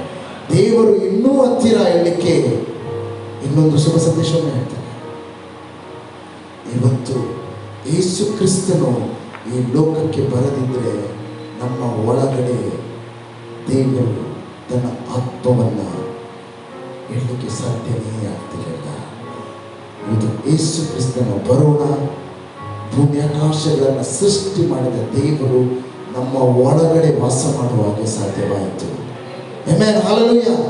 ಕ್ರಿಸ್ತನ, ಹೇಳೋಣ, ಕ್ರಿಸ್ತನ ಬರೋಣ, ಪರಲೋಕದ ದೇವರು ನನ್ನ ಗರ್ಭಗುಡಿ ಆಗುವ ಹಾಗೆ ಮಾಡಲಿಕ್ಕೆ ಆಯಿತು. ಆಮೆನ್. ಎಷ್ಟು ಜನ ಹೇಳ್ತೀರಿ ಇದುವೇ ಇವತ್ತು ಕ್ರಿಸ್ಮಸ್ ಸಂದೇಶ, ಶುಭ ಸಂದೇಶ. ಯೇಸು ಕ್ರಿಸ್ತನ ಬರೋಣ, ಹೇಳೋಣ, ಯೇಸು ಕ್ರಿಸ್ತನ ಬರೋಣ. ಅಂದರೆ ನಾನು ಹೇಳ್ತಾ ಇರೋದು ಇನ್ನೂ ಬರುವಿಕೆಯ ಬಗ್ಗೆ ಅಲ್ಲ, ಆತನ ಈ ಲೋಕದಲ್ಲಿ ಶರೀರಧಾರಿಯಾಗಿ ಆತನು ಬಂದಂಥ ಸತ್ಯ. ಇದು ಭೂಮಿ ಆಕಾಶಗಳನ್ನು ಸೃಷ್ಟಿ ಮಾಡಿದ ದೇವರ ಗರ್ಭಗುಡಿಯಾಗಿ ನನ್ನನ್ನು ಮಾರ್ಪಡಿಸಿತು. Amen. This is the good news. ಇದು ಶುಭ ಸಂದೇಶ. ಎಷ್ಟು ಹೇಳ್ತೀರಿ ಜೀವಿಸುವ ದೇವರು ನನ್ನ ಒಳಗಡೆ ವಾಸ ಮಾಡ್ತಾ ಇದ್ದಾನೆ ಹೇಳಿ. ಆಮೆನ್. ಇದಕ್ಕೆ ಕಾರಣ ಇಷ್ಟೇ, ಯೇಸು ಈ ಲೋಕಕ್ಕೆ ಬಂದಿರುವಂತಹ ಸತ್ಯ. ಇದು ಶುಭ ಸಂದೇಶ. ವರದ ಮಗನನ್ನು ನಮಗೋಸ್ಕರ ಜನಿಸಿದ್ದಾನೆ. ಆಮೆನ್. ಜನಿಸಿರುವಂಥದ್ದು ಎಷ್ಟು ಸತ್ಯವೋ ಅಲ್ಲೇ ಇರುವಂಥದ್ದು ರಹಸ್ಯ. ಅಷ್ಟೇ ಸತ್ಯ ನನ್ನ ಒಳಗಡೆ ಆತನು ಜೀವಿಸ್ತಾ ಇದ್ದಾನೆ. Amen, hallelujah. ಓದೋಣ 1:18 ಅದನ್ನು ಇನ್ನೊಂದು ಬಾರಿ ಓದೋಣ.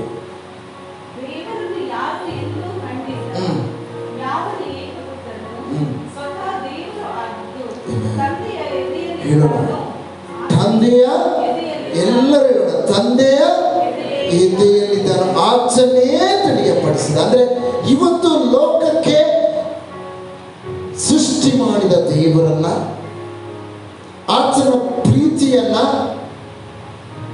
ಪ್ರಕಟಪಡಿಸಿದ್ದು ಯೇಸು ಕ್ರಿಸ್ತನಾಗಿದ್ದಾನೆ. Shall we all clap? ನಾವು ಆತನಿಗೆ ಕರ ಚಪ್ಪಾಳೆಯನ್ನು ತಟ್ಟಿ ನಾವು ಮಹಿಮೆಯನ್ನು ಸಲ್ಲಿಸೋಣ. We all can clap and we can praise him. Amen. Hallelujah. Hallelujah. ಲೂಕ 1ನೇ ಅಧ್ಯಾಯ 31-33. 1ನೇ ಅಧ್ಯಾಯ ಲೂಕ. ಈಗ ನೀನು ಗರ್ಭಿಣಿಯಾಗಿ ಒಬ್ಬ ಮಗನನ್ನು ಹೆರುವಿ, ಆತನಿಗೆ ಯೇಸುವೆಂದು ಹೆಸರಿಡಬೇಕು. ಆತನು ಮಹಾಪುರುಷನಾಗಿ ಪರಾತ್ಪರನ ಕುಮಾರನೆನಿಸಿಕೊಳ್ಳುವನು. ಇದಲ್ಲದೆ ದೇವರಾಗಿರುವ ಕರ್ತನು ಆತನ ಮೂಲ ಪಿತನಾದ ದಾವೀದನ ಸಿಂಹಾಸನವನ್ನು ಆತನಿಗೆ ಕೊಡುವನು. ಆತನು ಯಾಕೋಬನ ವಂಶವನ್ನು ಸದಾಕಾಲ ಆಳುವನು. ಆತನ ರಾಜ್ಯಕ್ಕೆ ಅಂತ್ಯವೇ ಇಲ್ಲ ಎಂದು ಹೇಳಿದನು. ಯಾರಾದರೂ ಇಂಗ್ಲಿಷಲ್ಲಿ ಓದೋದು? And behold, thou shalt conceive in thy womb and found favor with God. And behold, thou shalt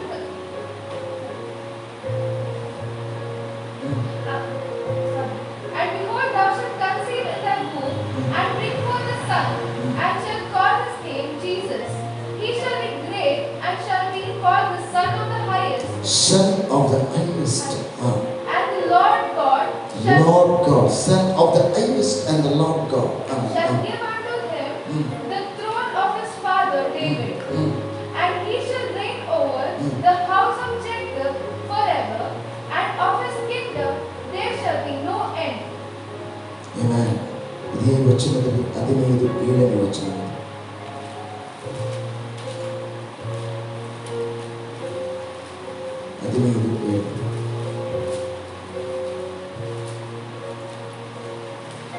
I say unto you that likewise joy shall be in heaven over one sinner that repenteth, more than over 99 just persons which need no repentance. ಅದರಂತೆ ದೇವರ ಬಳಿಗೆ ತಿರುಗಿಕೊಳ್ಳುವುದಕ್ಕೆ ಅವಶ್ಯವಿಲ್ಲದ 99 ಮಂದಿ ನೀತಿವಂತರಿಗಿಂತ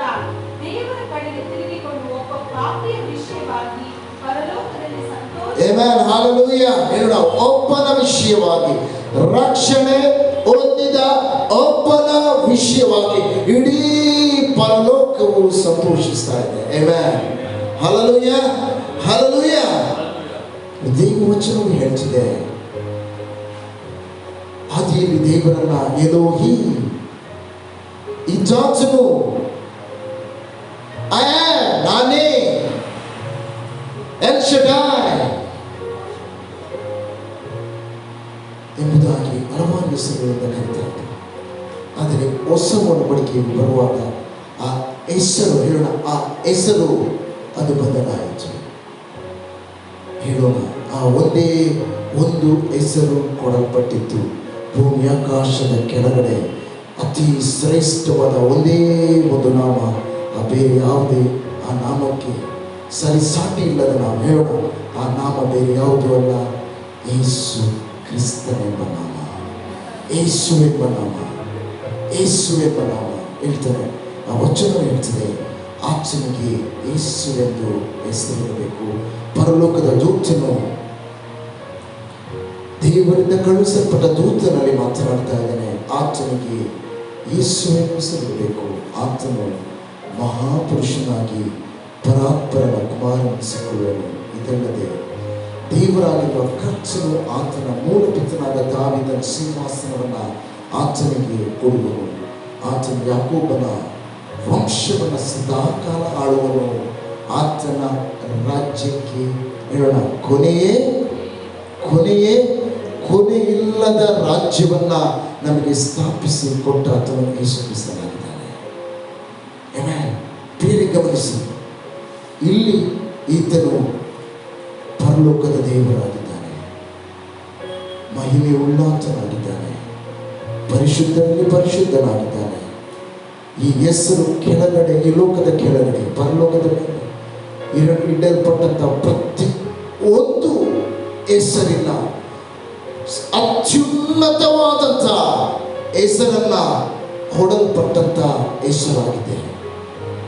ಆದರೆ ಅದೇ ವಚನವು ನೀವು ಇನ್ನೊಂದು ಭಾಗದಲ್ಲಿ ನೋಡುವಾಗ, 7ನೇ ವಾಕ್ಯದ ಕಡೆ ಬರುವಾಗ, ಓದಿ 7:15 ಈಗ ಓದಿದ್ರಲ್ಲ ಅದನ್ನ. ಓಕೆ, ಇಬ್ರಿಯದಲ್ಲಿ 4ನೇ ಅಧ್ಯಾಯದಲ್ಲಿ 15ನೇ ವಚನ, ಇಬ್ರಿಯ 4:15, ಇಬ್ರು 4:15. ಯಾಕೆಂದರೆ ಒಂದು ನಿಮಿಷ,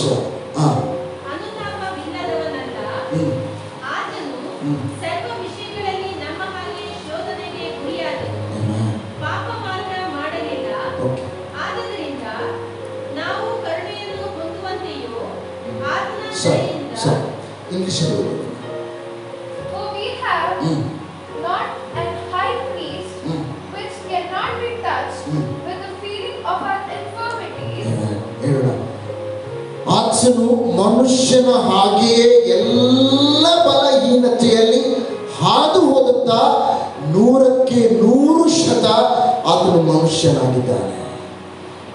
1ನೇ ಅಧ್ಯಾಯದಲ್ಲಿ 31ರಿಂದ 33ನೇ ತನಕ ವಚನ ಓದುವಾಗ ಆತನು 100% ದೇವರಾಗಿದ್ದಾನೆ. Is 100% is a God. At the same time, is 100% is a man. Amen hallelujah. ಆತನು ಎಷ್ಟು ಮಾತ್ರಕ್ಕೆ ಆತನು ದೇವರಾಗಿದ್ದಾನೋ ಅಷ್ಟು ಮಾತ್ರಕ್ಕೆ ಆತನು, ನಾವು ಹೇಳ್ತೇವೆ, ಓ ಯೇಸು, ಆತನಿಗೆ ನೋವಿರಲಿಕ್ಕೆ ಸಾಧ್ಯವಿಲ್ಲ. ಒಂದು ನಿಮಿಷ ಹೇಳ್ತಾನೆ, ಇವತ್ತು ಇದನ್ನು ನಮಗೆ ಸ್ಪಷ್ಟಪಡಿಸ್ತಾನೆ. ಯಾಕೆ ಆತನು ಯಾತನೆಯನ್ನು ಪಟ್ಟ, ಆತನು ಯಾಕೆ ಗುರೂಜಿಯ ಬಳಿ ಹೋಗುವ ಹತ್ತು ಬಿಟ್ಟ. ಒಂದು ನಿಮಿಷ ಇಲ್ಲಿ ಗಮನಿಸಿ, ಬಹಳ ಪ್ರಾಮುಖ್ಯವಾದ ಭಾಗ. ಯಾವತ್ತಾದರೂ ಸೃಷ್ಟಿ ಮಾಡಿದ ದೇವರು ಎಲ್ಲವೂ ಸಾಧ್ಯವಾದಂಥ ಮಹಿಮೆಯುಳ್ಳ ಪರಿಶುದ್ಧನಾದ, ಎಲ್ಲ ಸರ್ವಶಕ್ತನಾದ, ಸರ್ವಜ್ಞಾನಿಯಾದಂಥ, ಸೃಷ್ಟಿ ಎಲ್ಲವನ್ನ ಮಾಡಿದಂಥ, ಅಸಾಧ್ಯವಾದದ್ದು ಹೇಳುವಂಥದ್ದು ಆತನಿಗೆ ಗೊತ್ತೇ ಇಲ್ಲ. ಇಂಥ ಒಬ್ಬ ದೇವರು ಕೇವಲ ಮನುಷ್ಯರು ಆತನಿಗೆ ಹೊಡೆಯುವಾಗ, ಆತನು ಬಡಿಯುವಾಗ ಕ್ರೂಜೆಯ ಬಳಿಯಲ್ಲಿ ಇದ್ದುಕೊಂಡು ಆ ಮರಣವನ್ನು ಆತನು ಸಲ್ಲಿಸುವಾಗ ಆತನು ಹೇಳ್ತಾನೆ, ತಂದೆಯೇ ನೀವು ಯಾಕೆ ನನ್ನನ್ನು ಕೈ ಬಿಟ್ಟಿದ್ದು? ಇದು ದೇವರು ಹೇಳಲಿಕ್ಕೆ ಸಾಧ್ಯ ಇದೆಯಾ?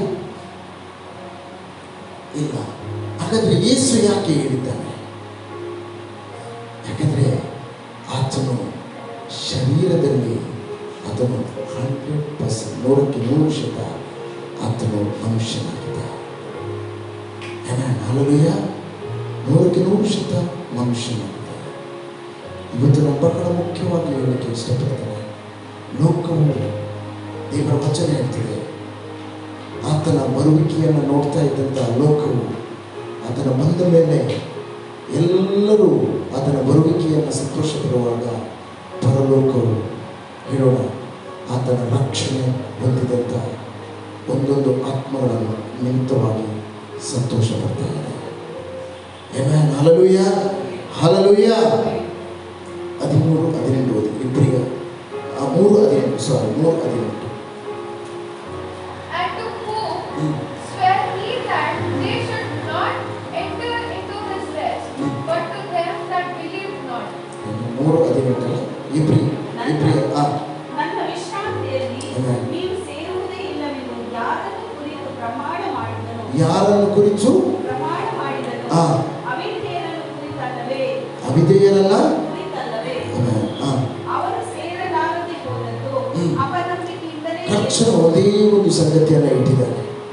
ಈ ಒಂದು ವಿಶ್ರಾಂತಿಯಲ್ಲಿ ಕರ್ತನು ನಮಗೋಸ್ಕರ ಇಟ್ಟಂಥ ವಿಶ್ರಾಂತಿಯಲ್ಲಿ ನಾವು ಸೇರಬೇಕಾದ್ರೆ ಹೇಳೋಣ ಒಂದು ಮಾತ್ರ ಸಾಧ್ಯ, ಯೇಸುವನ್ನು ನಾವು ಸ್ವೀಕರಿಸುವಂಥ, ಯೇಸುವಿನ ಜೀವವನ್ನು, ಯೇಸುವಿನ ಮರಣ, ಯೇಸುವಿನ ಮುಂದಲ್ಪಡುವಿಕೆ, ಯೇಸುವಿನ ಪುನರುತ್ಥಾನ ಮಾತ್ರ, ಇದನ್ನು ನಂಬುವವರಿಗೆ ಮಾತ್ರ ಸಾಧ್ಯವಿದೆ ಆ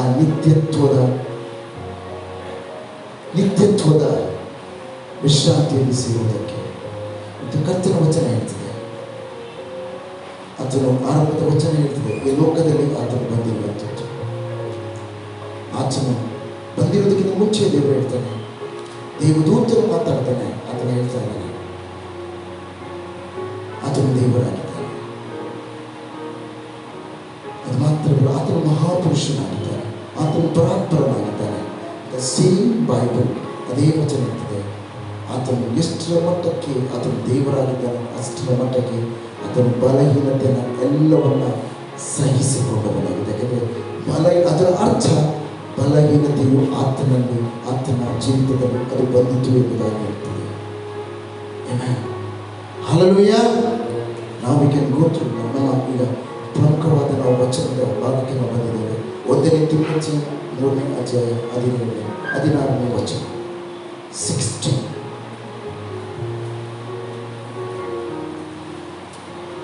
ಯಾಕೆ ಆತನು ಈ ಲೋಕಕ್ಕೆ ಶರೀರಧಾರಿಯಾಗಿ ಬಂದ? ಅನೇಕರು ಹೇಳ್ತಾರೆ, ಹೌದು, ಎಸ್, ಸರಿಯಾಗಿ ಗಮನಿಸಿ ವಚನ. And they that have believing masters, let them not despise them, because they are brethren, but rather do them service, because they are faithful and beloved, partakers of the benefit. 3:16 1 ತಿಮೋಥೆ. ದೇವ ಭಕ್ತಿಗೆ ಆಧಾರವಾಗಿರುವ, ಒಂದು ನಿಮಿಷ ಎಲ್ಲರೂ ಗಮನಿಸಿ ವಚನವನ್ನ. ದೇವ ಭಕ್ತಿಗೆ ಆಧಾರವಾಗಿರುವ ಸತ್ಯಾರ್ಥವು ಗಂಭೀರವಾದದೆಂಬುದಕ್ಕೆ ನಾವೆಲ್ಲರೂ ಒಪ್ಪಿಕೊಳ್ಳುತ್ತೇವೆ. ಅದೇನೆಂದರೆ, ಆತನು ಶರೀರಧಾರಿಯಾಗಿ ಪ್ರತ್ಯಕ್ಷನಾದನು, ಆತ್ಮ ಸಂಬಂಧವಾಗಿ ಆತನೇ ಎಂದು ಸ್ಥಾಪಿಸಲ್ಪಟ್ಟನು, ದೇವದೂತರಿಗೆ ಕಾಣಿಸಿಕೊಂಡನು, ಅನ್ಯ ಜನರಲ್ಲಿ ಪ್ರಸಿದ್ಧಿ ಮಾಡಲ್ಪಟ್ಟನು, ಲೋಕದಲ್ಲಿ ನಂಬಲ್ಪಟ್ಟನು, ಪ್ರಭಾವ ಸ್ಥಾನದಲ್ಲಿ ಸೇರಿಸಲ್ಪಟ್ಟನು. English And without controversy, great is the mystery of godliness. Great is the mystery. Great is the mystery of godliness. ಹೇಳೋಣ, ಭಕ್ತಿ ನಮ್ಮ ಇಲ್ಲಿ ಸೇರಿರುವಂತ ನಾವು ಕರ್ತನ ಮೇಲೆ ಇಟ್ಟಿರುವ ನಂಬಿಕೆ, ಆತನನ್ನು ಆರಾಧಿಸುವಂಥದ್ದು, ಆತನನ್ನು ಸ್ತುತಿಸುವಂಥದ್ದು, ಆತನ ಬಳಿಗೆ ನಾವು ಬಂದಿರುವಂಥದ್ದು, ಆತನ ಮೇಲೆ ನಾವು ಇಟ್ಟಿರುವಂತಹ ಭಕ್ತಿಯ ಹಿಂದೆ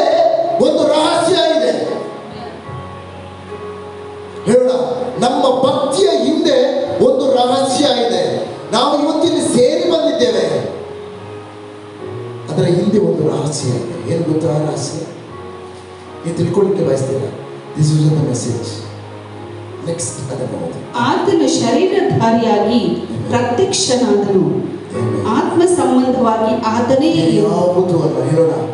ಆ ರಹಸ್ಯ ಬೇರೆ ಯಾವುದು ಅಲ್ಲ, ಒಂದೇ ಒಂದು ಇವತ್ತು ವಚನ.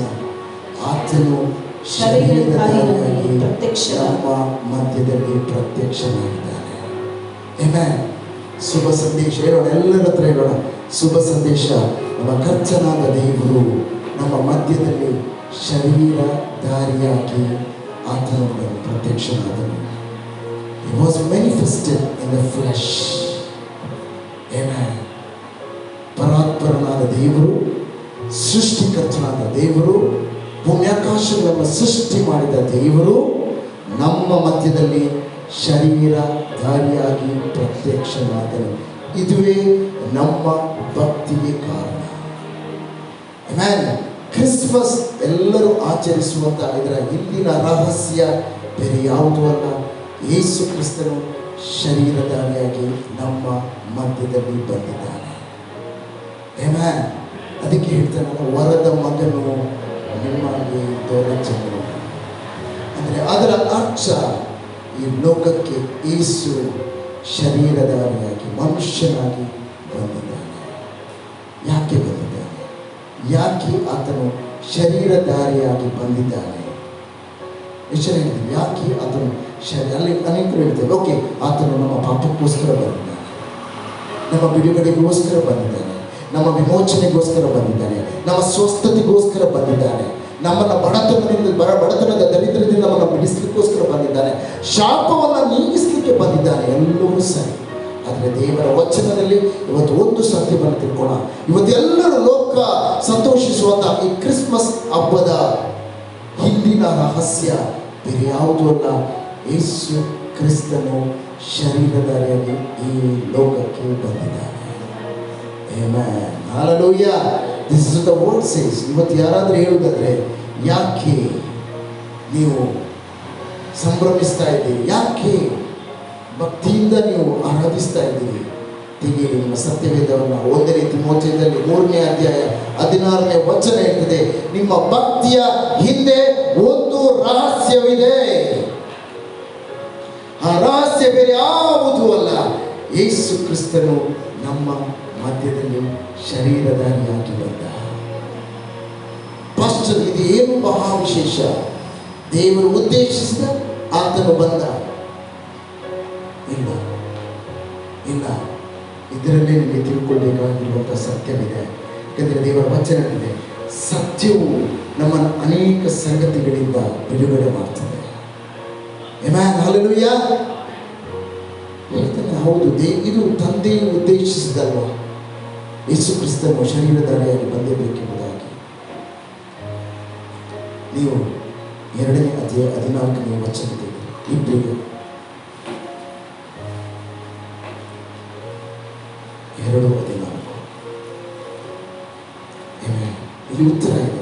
ಇವತ್ತು ಯಾರಾದರೂ ಪ್ರಶ್ನೆ ಕೇಳಿದರೆ ಇಲ್ಲಿ ಉತ್ತರ ಇದೆ. ಯಾಕೆ ಯೇಸು ಶರೀರಧಾರಿಯಾಗಿ ಬಂದ? ಸುಮ್ಮನೆ ಹೇಳ್ಬೇಡಿ, ಪಾಪಗಳಿಗೋಸ್ಕರ. ಹೌದು, ಕರೆಕ್ಟ್, ಉತ್ತರ ಎಲ್ಲವೂ ಸರಿ. ಆದರೆ ವಾಕ್ಯದಲ್ಲಿ ನಿಮಗೆ ಉತ್ತರ ಕೊಡಲಿಕ್ಕೆ ಸರಿ ಗೊತ್ತಿರಬೇಕು. ವಾಕ್ಯ ಇಲ್ಲಿದೆ. ಯಾಕೆ ಆತನು ಶರೀರಧಾರಿಯಾಗಿ ಬಂದ? 2:14. ಇದಲ್ಲದೆ ಮಕ್ಕಳು ರಕ್ತ ಮಾಂಸಧಾರಿಗಳಾಗಿರುವುದರಿಂದ ಆತನು ಅವರಂತೆಯೇ ಆದನು. Hallelujah, hallelujah. ಉತ್ತರ ಇಲ್ಲಿದೆ. ಏನಂತೆ? ಇದಲ್ಲದೆ ಯಾಕೆ ಆತನು ಮಾಂಸ ಶರೀರವಾಗಿ ಈ ಲೋಕಕ್ಕೆ ಬಂದ? Why he came with the flesh. ಶರೀರಧಾರಿಯಾಗಿ ಯಾಕೆ ಯೇಸು ಕ್ರಿಸ್ತನು ಈ ಲೋಕಕ್ಕೆ ಬಂದ? ಕ್ರಿಸ್ಮಸ್ಸಿನ ಬಿರಿಯಾನಿ ತಿನ್ನೋದಕ್ಕಿಂತ ಮುಂಚೆ, ಕ್ರಿಸ್ಮಸ್ಸಿನ ಬೀಫ್ ಬಿರಿಯಾನಿ ತಿನ್ನೋದಕ್ಕಿಂತ ಮುಂಚೆ, ಸೆಲೆಬ್ರೇಟ್ ಮಾಡೋದಕ್ಕಿಂತ ಮುಂಚೆ ಈ ಸತ್ಯವನ್ನು ತಿಳ್ಕೊಳ್ಳಿ. ಆಮೇಲೆ ಮಧ್ಯಾಹ್ನ ಹೋಗಿ ಒಳ್ಳೆ ಊಟ ಮಾಡಬಹುದು. This is the truth. Christmas ಸಂದೇಶದ ಸತ್ಯ ಎಲ್ಲಿದೆ? ಯೇಸು ಕ್ರಿಸ್ತನು ಈ ಲೋಕಕ್ಕೆ ಯಾಕೆ ಬಂದೆ ಗೊತ್ತಾ? Why came? ಇದಲ್ಲದೆ ಮಕ್ಕಳು ರಕ್ತ ಮಾಂಸಧಾರಿಗಳಾಗಿರುವುದರಿಂದ ರಕ್ತ ಮಾಂಸಧಾರಿಗಳಾದ ನಿಮಿತ್ತ ಆತನು ಅವರ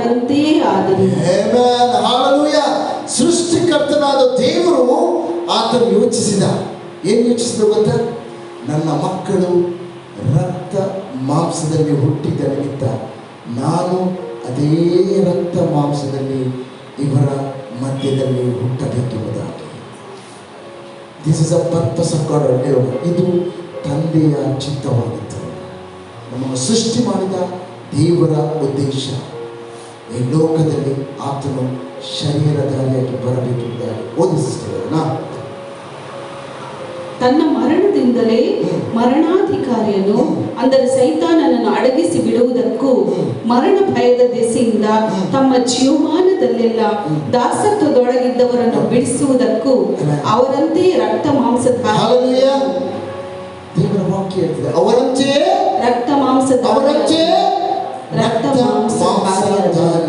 ಯಾಕಂದ್ರೆ ಅವರು ರಕ್ತ ಮಾಂಸಧಾರಿಯಾಗಿದ್ದ ನಿಮಿತ್ತ ಅಗಮ್ಯವಾದ ಬೆಳಕಿನಲ್ಲಿ ವಾಸ ಮಾಡುವ ನಮ್ಮ ತಂದೆ, ಪರಿಶುದ್ಧನಾದ ನಮ್ಮ ತಂದೆ, ಸರ್ವಲೋಕವನ್ನ ಸೃಷ್ಟಿ ಮಾಡಿದ ನಮ್ಮ ತಂದೆ, ಸರ್ವಶಕ್ತನಾದ ನಮ್ಮ ತಂದೆ, ಅದ್ಭುತ ಸ್ವರೂಪನಾದ ನಮ್ಮ ತಂದೆ, ಕಣ್ಣಿಗೆ ಕಾಣದ ಲೋಕದಲ್ಲಿ ಇರುವ ನಮ್ಮ ತಂದೆ, ಆತ್ಮ ಸ್ವರೂಪನಾದ ನಮ್ಮ ತಂದೆ ಈ ಲೋಕಕ್ಕೆ ಶರೀರಧಾರಿಯಾಗಿ ಬಂದಿರುವಂತಹ ಕಾರಣ ಏನು ಗೊತ್ತ ಹೇಳೋಣ?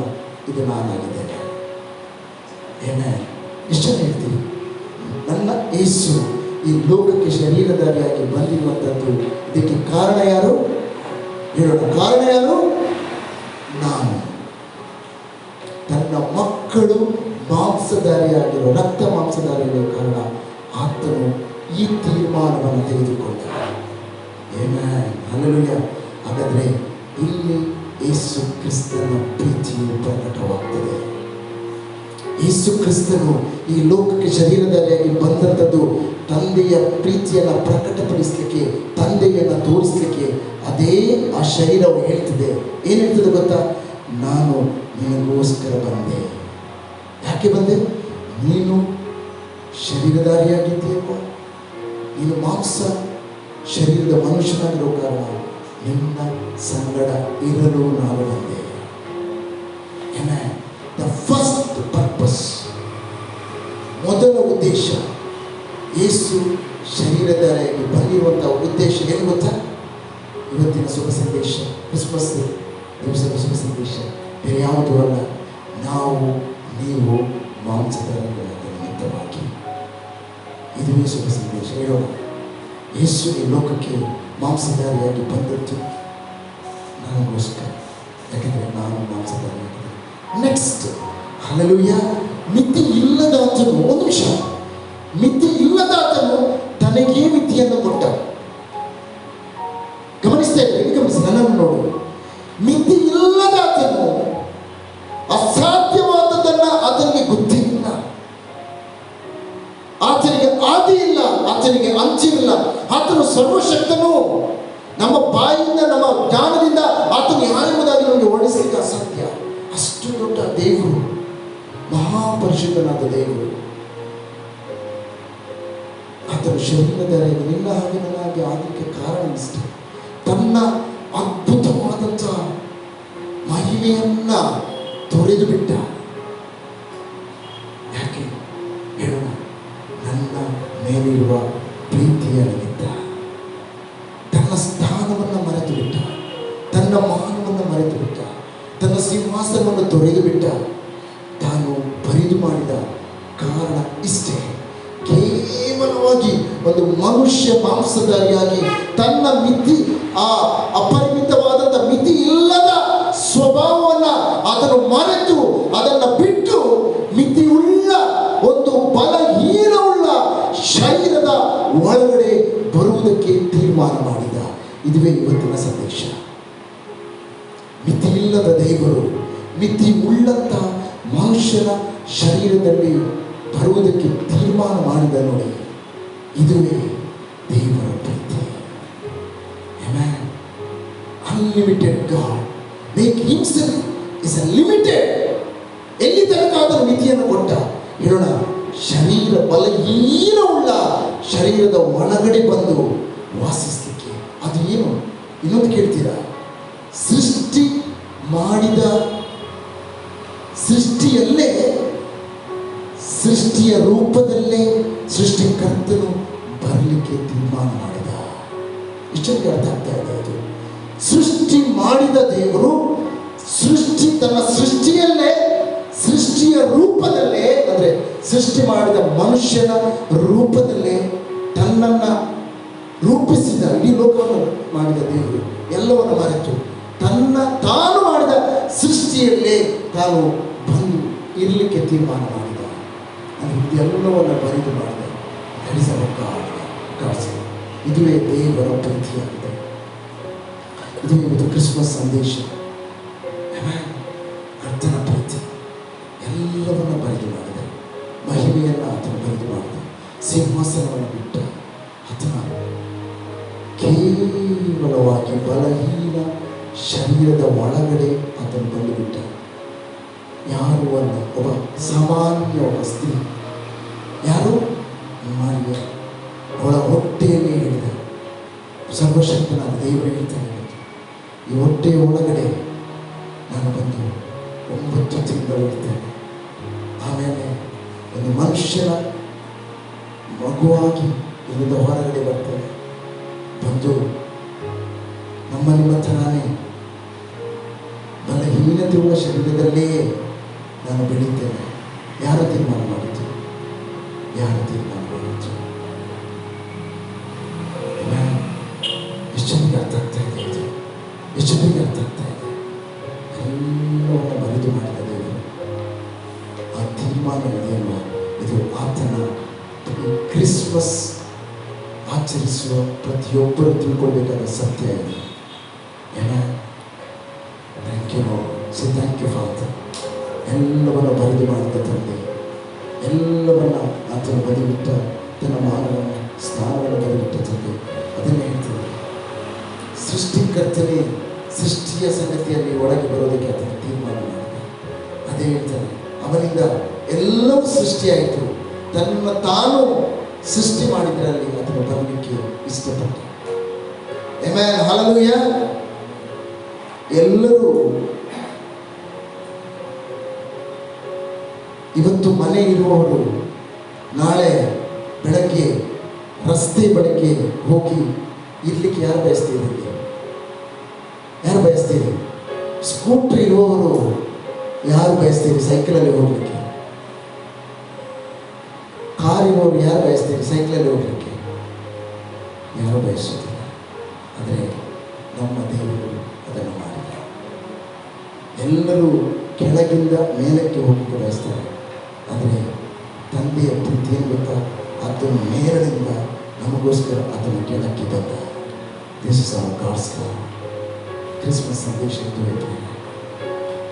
ಕ್ರಿಸ್ಮಸ್ ಸಂದೇಶ ಇದು ತನ್ನನ್ನು ತಾನು ಬರಿದು ಮಾಡಿದ ದೇವರು ನಮಗೋಸ್ಕರ ಎಲ್ಲವನ್ನು ಕಳೆದುಕೊಂಡು ಬರಿದಾಗಿ ಒಬ್ಬ ಮನುಷ್ಯನಾಗಿ ನಮ್ಮ ಮಧ್ಯದಲ್ಲಿ ವಾಸಿಸಿದ. ಹೇಳೋಣ, ಆತನು ಶರೀರಧಾರಿಯಾಗಿ ಬಂದ. ಶರೀರಧಾರಿಯಾಗಿ ಬಂದ. ಯಾಕೆ ಬಂದ? ನಾವು ನೀವು ಮಾಂಸಧಾರಿಗಳಾಗಿ ಇದ್ದ ನಿಮಿತ್ತವಾಗಿ ಆತನು ಬಂದ. Amen, hallelujah, hallelujah. ಈಗ 8 ಬರುವುದು ರೋಮನ್ಸ್ 8. ಪಕ್ಕೊಂದು 5 ನಿಮಿಷ ಮುಗಿಸ್ಬಿಟ್ಟು 8 Romans 8. For what the law could not do, in that it was weak through the flesh, God sending His own Son in the likeness of sinful flesh, and for sin condemned sin in the flesh. Okay, ಧರ್ಮಶಾಸ್ತ್ರವು ನಮ್ಮ ಶರೀರಾಧೀನ ಸ್ವಭಾವದ ನಿಮಿತ್ತ ನಿರ್ಬಲವಾಗಿ ಯಾವ ಕೆಲಸವನ್ನು ಮಾಡಲಾರದೆ ಇತ್ತೋ ಅದನ್ನು ದೇವರೇ ಮಾಡಿದನು.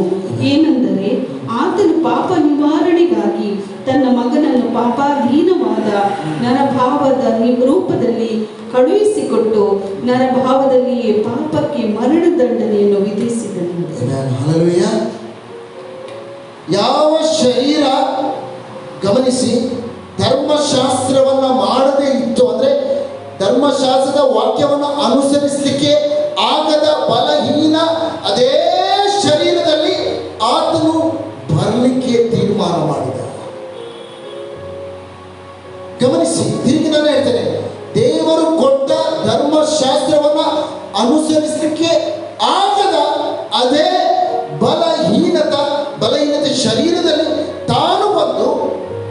ಶರೀರದಲ್ಲಿ ವಾಸಿಸಿ ಅದೇ ಬಲಹೀನತೆಯನ್ನ ತೆಗೆದು ಹಾಕುವ ಉದ್ದೇಶದಿಂದ ಆ ಪಾಪ ರೂಪವಾಗಿರುವ ಶರೀರದಲ್ಲಿ ತಾನು ಬಂದು ವಾಸಿಸಲಿಕ್ಕೆ ತೀರ್ಮಾನ ಮಾಡಿದ.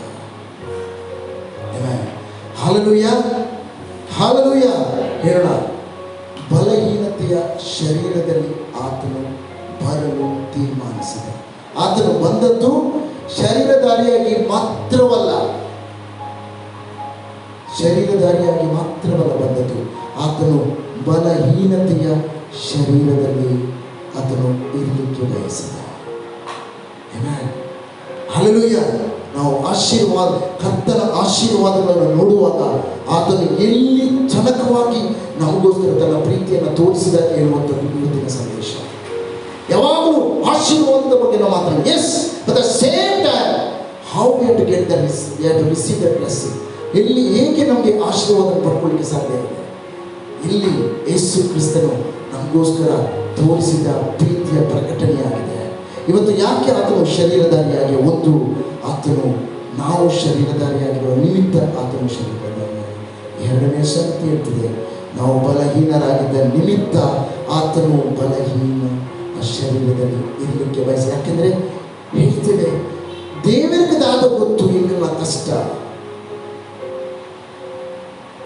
ದೇವರಿಗೆ ಏನು ಗೊತ್ತು? ಆತನ ಮೇಲಿದ್ದಾನೆ, ನಾವು ಇಲ್ಲಿದ್ದೇವೆ, ನಮ್ಮ ಕಷ್ಟ ಆತನಿಗೆ ಗೊತ್ತಾ? ಉತ್ತರ ಇಲ್ಲಿದೆ, ಹೇಳೋಣ. ಉತ್ತರ ರೋಮನ್ಸ್ 8:3 ನಮ್ಮ ಬಲಹೀನದ ಶರೀರದಲ್ಲಿ ಆತನು ಅದನ್ನು ಅನುಭವಿಸಲಿಕ್ಕೆ, ಅದನ್ನು ರುಚಿಸಲಿಕ್ಕೆ ಆತನು ಕೆಳಕ್ಕೆ ಬಂದ. ಎಲ್ಲಿ? ಯಾರು ಹೇಳ್ಬಾರ್ದಲ್ಲ ನನ್ನ ಮಕ್ಕಳು. ಅದಕ್ಕೋಸ್ಕರ ಆತನು ತೀರ್ಮಾನ ಮಾಡಿದ, ಆ ಬಲಹೀನತೆಯನ್ನು ಅದನ್ನು ನಾನು ರುಚಿಸ್ತೇನೆ, ನಾನು ನೋಡ್ತೇನೆ. ಯಾಕೆಂದರೆ ಆತನು 100% ಮನುಷ್ಯನಾಗ. ಯಾಕೆ ಮನುಷ್ಯನಾಗ? ಅದನ್ನು ಹುಟ್ಟಿದ್ದು ಪಾಪದಲ್ಲಿ ಬಿದ್ದಂಥ ಶರೀರದ ಒಳಗಡೆ. ಗಮನಿಸಿ ಗಮನಿಸಿ ಗಮನಿಸಿ ಗಮನಿಸಿ. ಶರೀರ ಬಲಹೀನತೆಯ ಶರೀರದಲ್ಲಿ ಹುಟ್ಟಿದ್ದಾನೆ. ಅದಕ್ಕೆ ಕಲ್ವಾರಿ ಪೂಜೆಯ ಬಳಿ ಹತ್ತುಕೊಂಡ. ಕಾರಣ ಆ ಅಳು ದೇವರದಲ್ಲ, ಆ ಅಳು ಅದು ನನ್ನದು. ಅರ್ಥ ಆಗ್ತಾ ಇದೆ? ಆ ಅಳು ಅದನ್ನು ಹತ್ತಿರುವಂಥದ್ದು ಅಳು ಅದು ಯೇಸುವಿನ ಪರಲೋಕದ ತಂದೆಯ ಅಳುವಲ್ಲ. ಯಾಕೆಂದರೆ ದೇವರು ಯಾವತ್ತಿಗೂ ಅಳಲಿಕ್ಕೆ ಸಾಧ್ಯವಿಲ್ಲ. ಆತನ ಸರ್ವಶಕ್ತಿ, ಆತನಿಂದ ಸಾಧ್ಯವಾದ ಈ ದೇವರು ಅಳ್ತಾನ ಖಂಡಿತ ಇಲ್ಲ. ಆದರೆ ಯೇಸು ಇದ್ದಂಥದ್ದು ಮನುಷ್ಯನ ಶರೀರದಲ್ಲಿ. ನಾವು ಹೇಳ್ತೇವೆ, ಅವತ್ತು ಕ್ರೂಚಿಯಲ್ಲಿ ಆತನು ಹೋಗುವಾಗ ನಾನು ಇದ್ದೆ ಅಂದರೆ ಆ ಅಳು ಹೇಳೋಣ, ಇದು ನನ್ನದಾಗಿತ್ತು. ಒಂದು ವೇಳೆ ಆ ವೇದನೆ ನಮಗೆ ಬರ್ತಾ ಇದ್ರೆ ನಾವು ಖಂಡಿತ ಬುದ್ಧಿ ಆಗ್ತಾ ಇದ್ದೇವೆ. ಆ ಚಡಿಯೇಟು ಬೀಳುವಾಗ ನಾವು ಸಹಿಸಲಿಕ್ಕೆ ಆಗ್ತಾ ಇರಲಿಲ್ಲ. ಅದಕ್ಕೆ ಹೇಳ್ತಾನೆ, ತಂದೆ ಏನು ಸಾಧ್ಯವಾದರೆ ಈ ಪಾತ್ರೆಯನ್ನು ನನ್ನಿಂದ ತೊಲಗಿಸಿ. ಎಲ್ಲರೂ ಹೇಳ್ತಾರೆ ಇದು ದೇವರು ಯೇಸು ಸ್ವಾಮಿ ಹೇಳಿದ್ದು. ಯೇಸು ಸ್ವಾಮಿ ಹೇಳಿರ್ಬೋದು, ಆದರೆ ಪರಲೋಕದ ತಂದೆ ಹೇಳಿದ್ದಲ್ಲ. ಇದು ಆತನ ಶರೀರದ ಯಾವ ಶರೀರವಾಗಿತ್ತು? ಬಲಹೀನತೆಯ ಶರೀರವಾಗಿತ್ತು. ಅಲ್ಲಿ ಯಾರಿದ್ರು ಹೇಳೋಣ? ಅಲ್ಲಿ ನಾನಿದ್ದೆ. ಅದು ಸ್ವರ ಯೇಸುವಿನ ಸ್ವರವಲ್ಲ, ಅದು ನನ್ನ ಸ್ವರವಾಗಿತ್ತು. Amen, hallelujah, hallelujah. ಹೇಳೋಣ, ನಾನು ಶರೀರಧಾರಿಯಾಗಿದ್ದ ನಿಮಿತ್ತ ಆತನು ಶರೀರಧಾರಿಯಾದ, ನಾನು ಬಲಹೀನನಾಗಿದ್ದ ನಿಮಿತ್ತ ಆತನು ಬಲಹೀನನಾದ. 8:3 ಅದೇ ವಚನ 8:3 ತಿರ್ಗಾ ನಿರ್ಬಲನಾಗಿ ಯಾವ ಕೆಲಸವನ್ನು ಮಾಡಲಾರದೆ ಇತ್ತು ಅದನ್ನು ದೇವರೇ ಮಾಡಿದನು. ಏನೆಂದರೆ ಆತನು ಪಾಪ ನಿವಾರಣೆಗಾಗಿ ತನ್ನ ಮಗನನ್ನು ಪಾಪಾಧೀನವಾದ ನರಭಾವದ ರೂಪದಲ್ಲಿ ಕಳುಹಿಸಿಕೊಟ್ಟು ನರಭಾವದಲ್ಲಿಯೇ ಪಾಪಕ್ಕೆ ಮರಣದಂಡನೆಯನ್ನು ವಿಧಿಸಿ. ಒಂದು ನಿಮಿಷ, ಯಾವುದ್ರಲ್ಲಿ ಅಂತ ಇದನ್ನು ಇಂಗ್ಲಿಷಲ್ಲಿ ಓದಿ, ಬಹಳ ಸುಂದರವಾಗಿದೆ ವಚನ. ಎಲ್ಲರೂ ಅದನ್ನು ಓದಿ. 8:3 ಓದಿ. ರೋಮನ್ಸ್ 8:3 ವಚನ. Law could not do in that it was weak through the flesh. Okay. God sending his own son in the likeness of sinful flesh. ಒಂದು ನಿಮಿಷ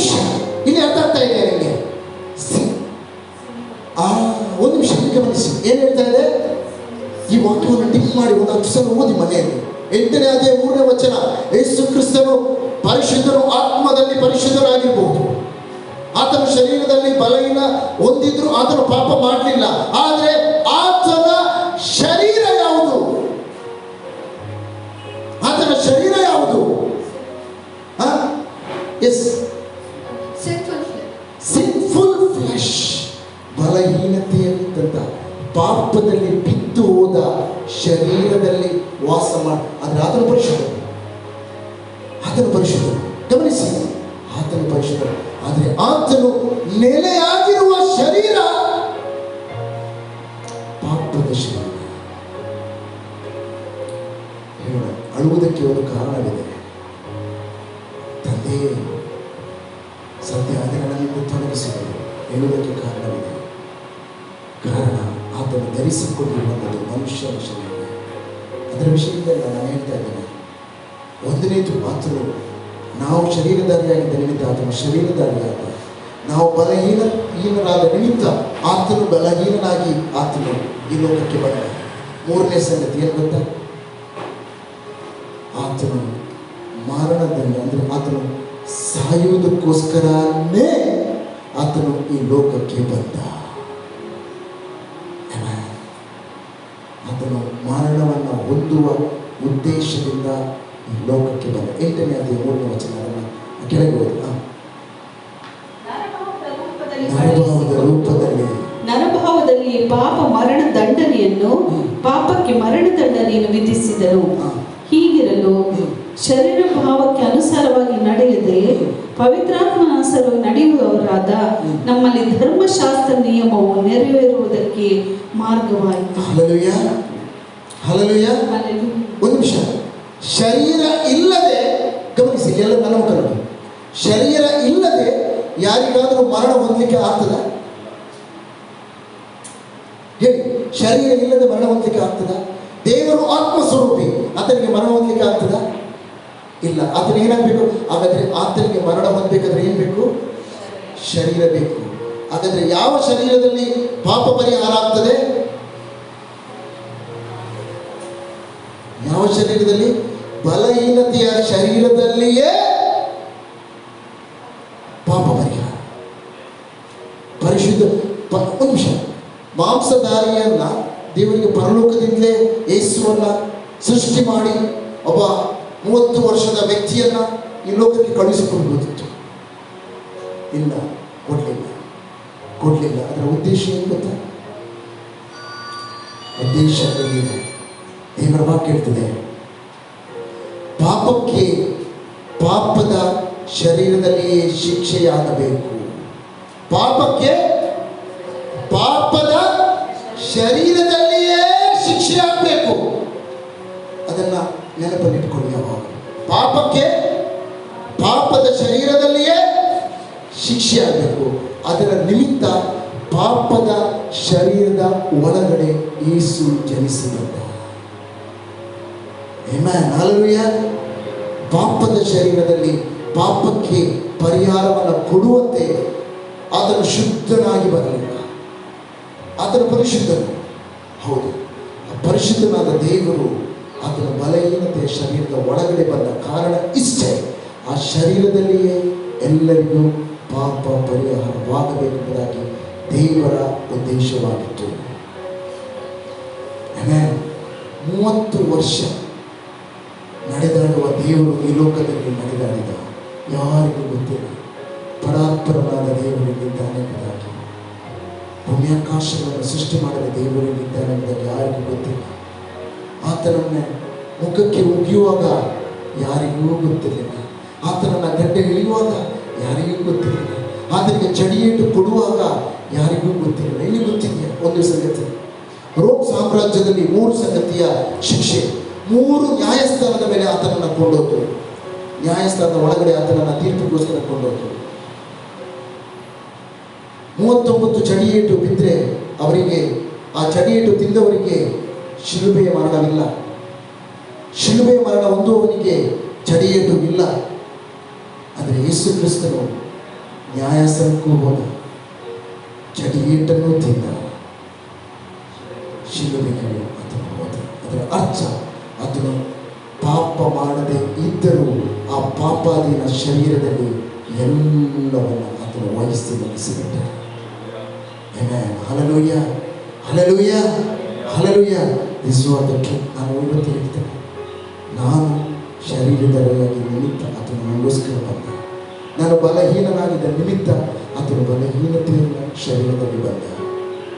ಆತನು ಕಡೆದಾಗ ಹೇಳ್ತದೆ, ಆತನು ಮರಣವನ್ನು ಹೊಂದುವುದಕ್ಕೆ ಈ ಲೋಕಕ್ಕೆ ಆತನ ಶರೀರಧಾರಿಯಾಗಿ ಬಂದ. Amen, hallelujah. ಇಬ್ರಿಯ 4:5 ಅಧ್ಯಾಯ 7ನೇ ವಚನ.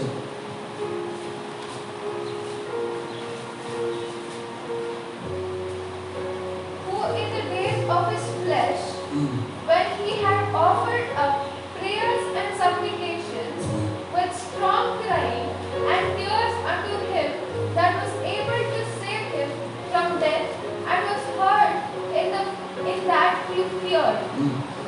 ಕ್ರಿಸ್ತನು ತಾನು ಭೂಲೋಕದಲ್ಲಿದ್ದಾಗ ಮರಣಕ್ಕೆ ತಪ್ಪಿಸಿ ಕಾಪಾಡ ಶಕ್ತನಾಗಿರುವ ಆತನಿಗೆ ಬಲವಾಗಿ ಕೂಗುತ್ತಾ ಕಣ್ಣೀರನ್ನು ಸುರಿಸುತ್ತಾ ಪ್ರಾರ್ಥನೆ ವಿಜ್ಞಾಪನೆಗಳನ್ನು ಸಮರ್ಪಿಸಿ ದೇವರ ಮೇಲಣ ಭಯ ಭಕ್ತಿಯ ನಿಮಿತ್ತ ಕೇಳಲ್ಪಟ್ಟನು. ಸರ್ವಶಕ್ತನಿಗೆ ಅವಶ್ಯಕತೆ ಇದೆಯಾ? ದೇವರಿಗೆ ಅವಶ್ಯಕತೆ ಇದೆಯಾ? ದೇವರಿಗೆ ಅವಶ್ಯಕತೆ ಇಲ್ಲ. ದೇವರಿಗೆ ಅದರ ಅಗತ್ಯವೂ ಇಲ್ಲ. ಆದರೆ ಆತನು ಇದ್ದಂಥದ್ದು ಮನುಷ್ಯನ ಶರೀರದಲ್ಲಿ, ಅದನ್ನು ಆತನು ಮಾಡಿ ಮುಗಿಸಿದ. ಹಲ್ಲೆಲೂಯಾ. ಆತನು ಕಡೆಯ ಬಾರಿ ಆತನು ಹೇಳ್ತಾನೆ, ದೇವರ ವಚನ ಹೇಳ್ತಾನೆ, ಕ್ರಿಸ್ತನು ಫಿಲಿಪಿಯ 2:6 ಫಿಲಿಪಿಯ 2:6. ಅದಕ್ಕಾಗಿ ಆತನು ಮರಣ ಹೊಂದುವ ಶರೀರವನ್ನ, ಅಂದ್ರೆ ಮರಣ ಹೊಂದುವ ಶರೀರ ಯಾವುದು? ಮರಣ ಹೊಂದುವ ಶರೀರ ಯಾವುದು? ಪಾಪದ ಶರೀರ. ಮರಣ ಹೊಂದುವ ಶರೀರವನ್ನ ಅದಕ್ಕಾಗಿ ಆತನು ಸ್ವೀಕರಿಸಿದ.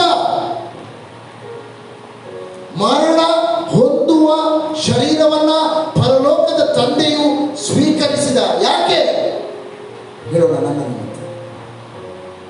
ಬಲಹೀನತೆಯ ಶರೀರವನ್ನು ಹೊಂದಿಕೊಂಡ, ಪಾಪದ ಶರೀರವನ್ನು ಹೊಂದಿಕೊಂಡ ಕಾರಣ ಇಷ್ಟ.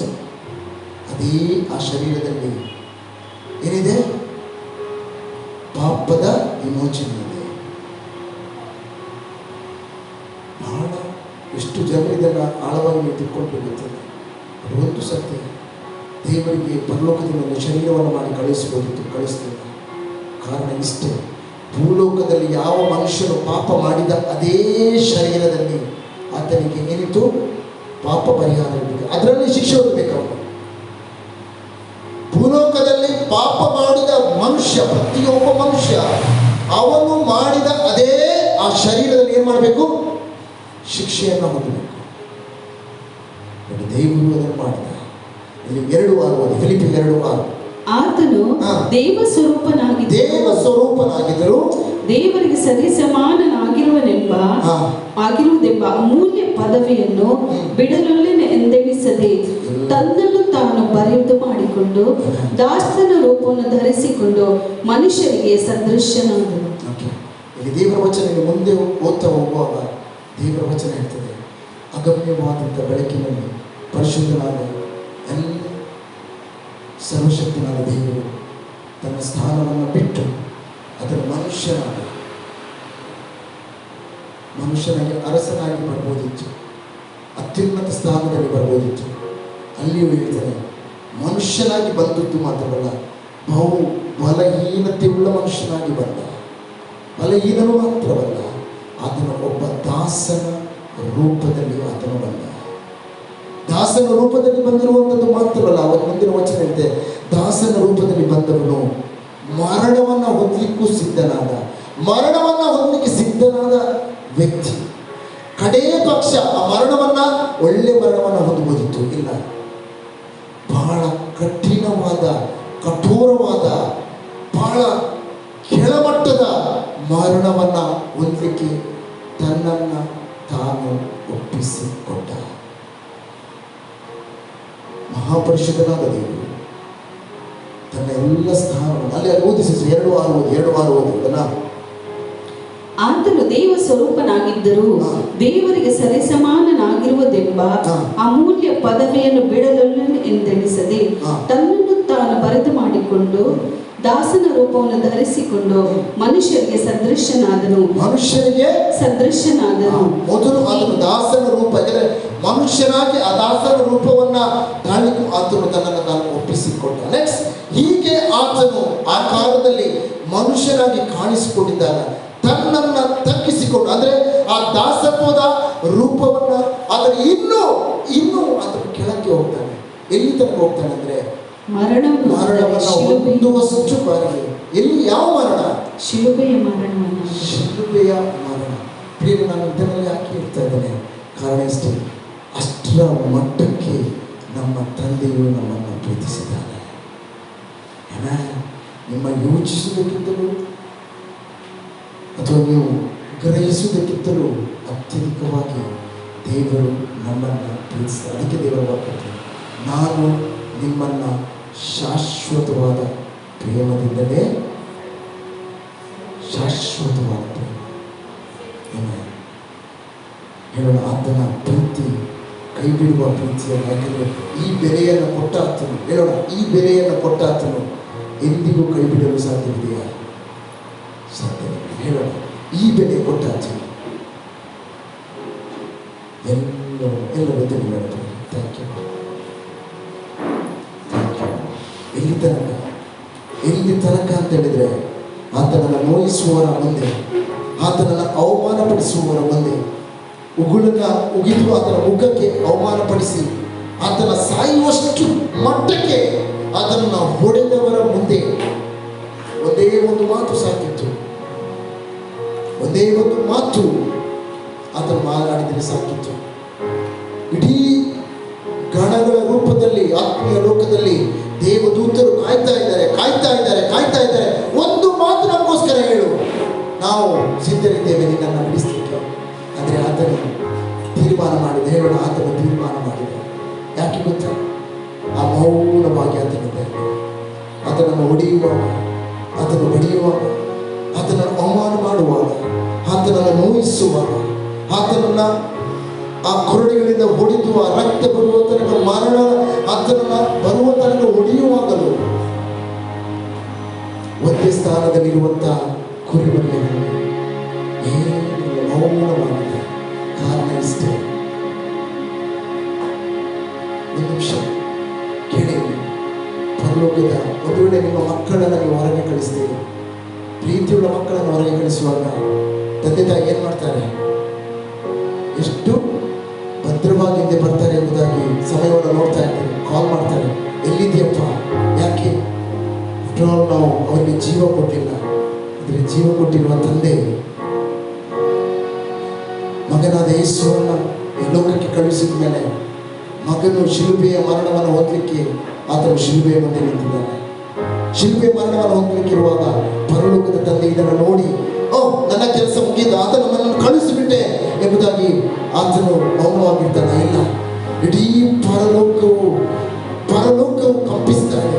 ಪರಲೋಕವು ಒಂದು ಕಡೆ ಮಗನಾದ ಯೇಸುವನ್ನು ನೋಡ್ತಾ ಇದೆ, ಇಡೀ ದೇವದೂತರು ನೋಡ್ತಾ ಇದ್ದಾರೆ. ಆದರೆ ಆತನು ಏನನ್ನು ಮಾತನಾಡ್ತಾ ಇಲ್ಲ. ಕಾರಣ ಇಷ್ಟೇ, ಹೇಳೋಣ, ಆತನ ಹೃದಯದಲ್ಲಿ ನಾನಿದ್ದೆ. ಅದರ ನಿಮಿತ್ತ ಮಾತ್ರ ಆತನು ಮೌನವಾಗಿದ್ದ. ಕ್ಷಮಿಸಿ, ಥ್ಯಾಂಕ್ ಯು.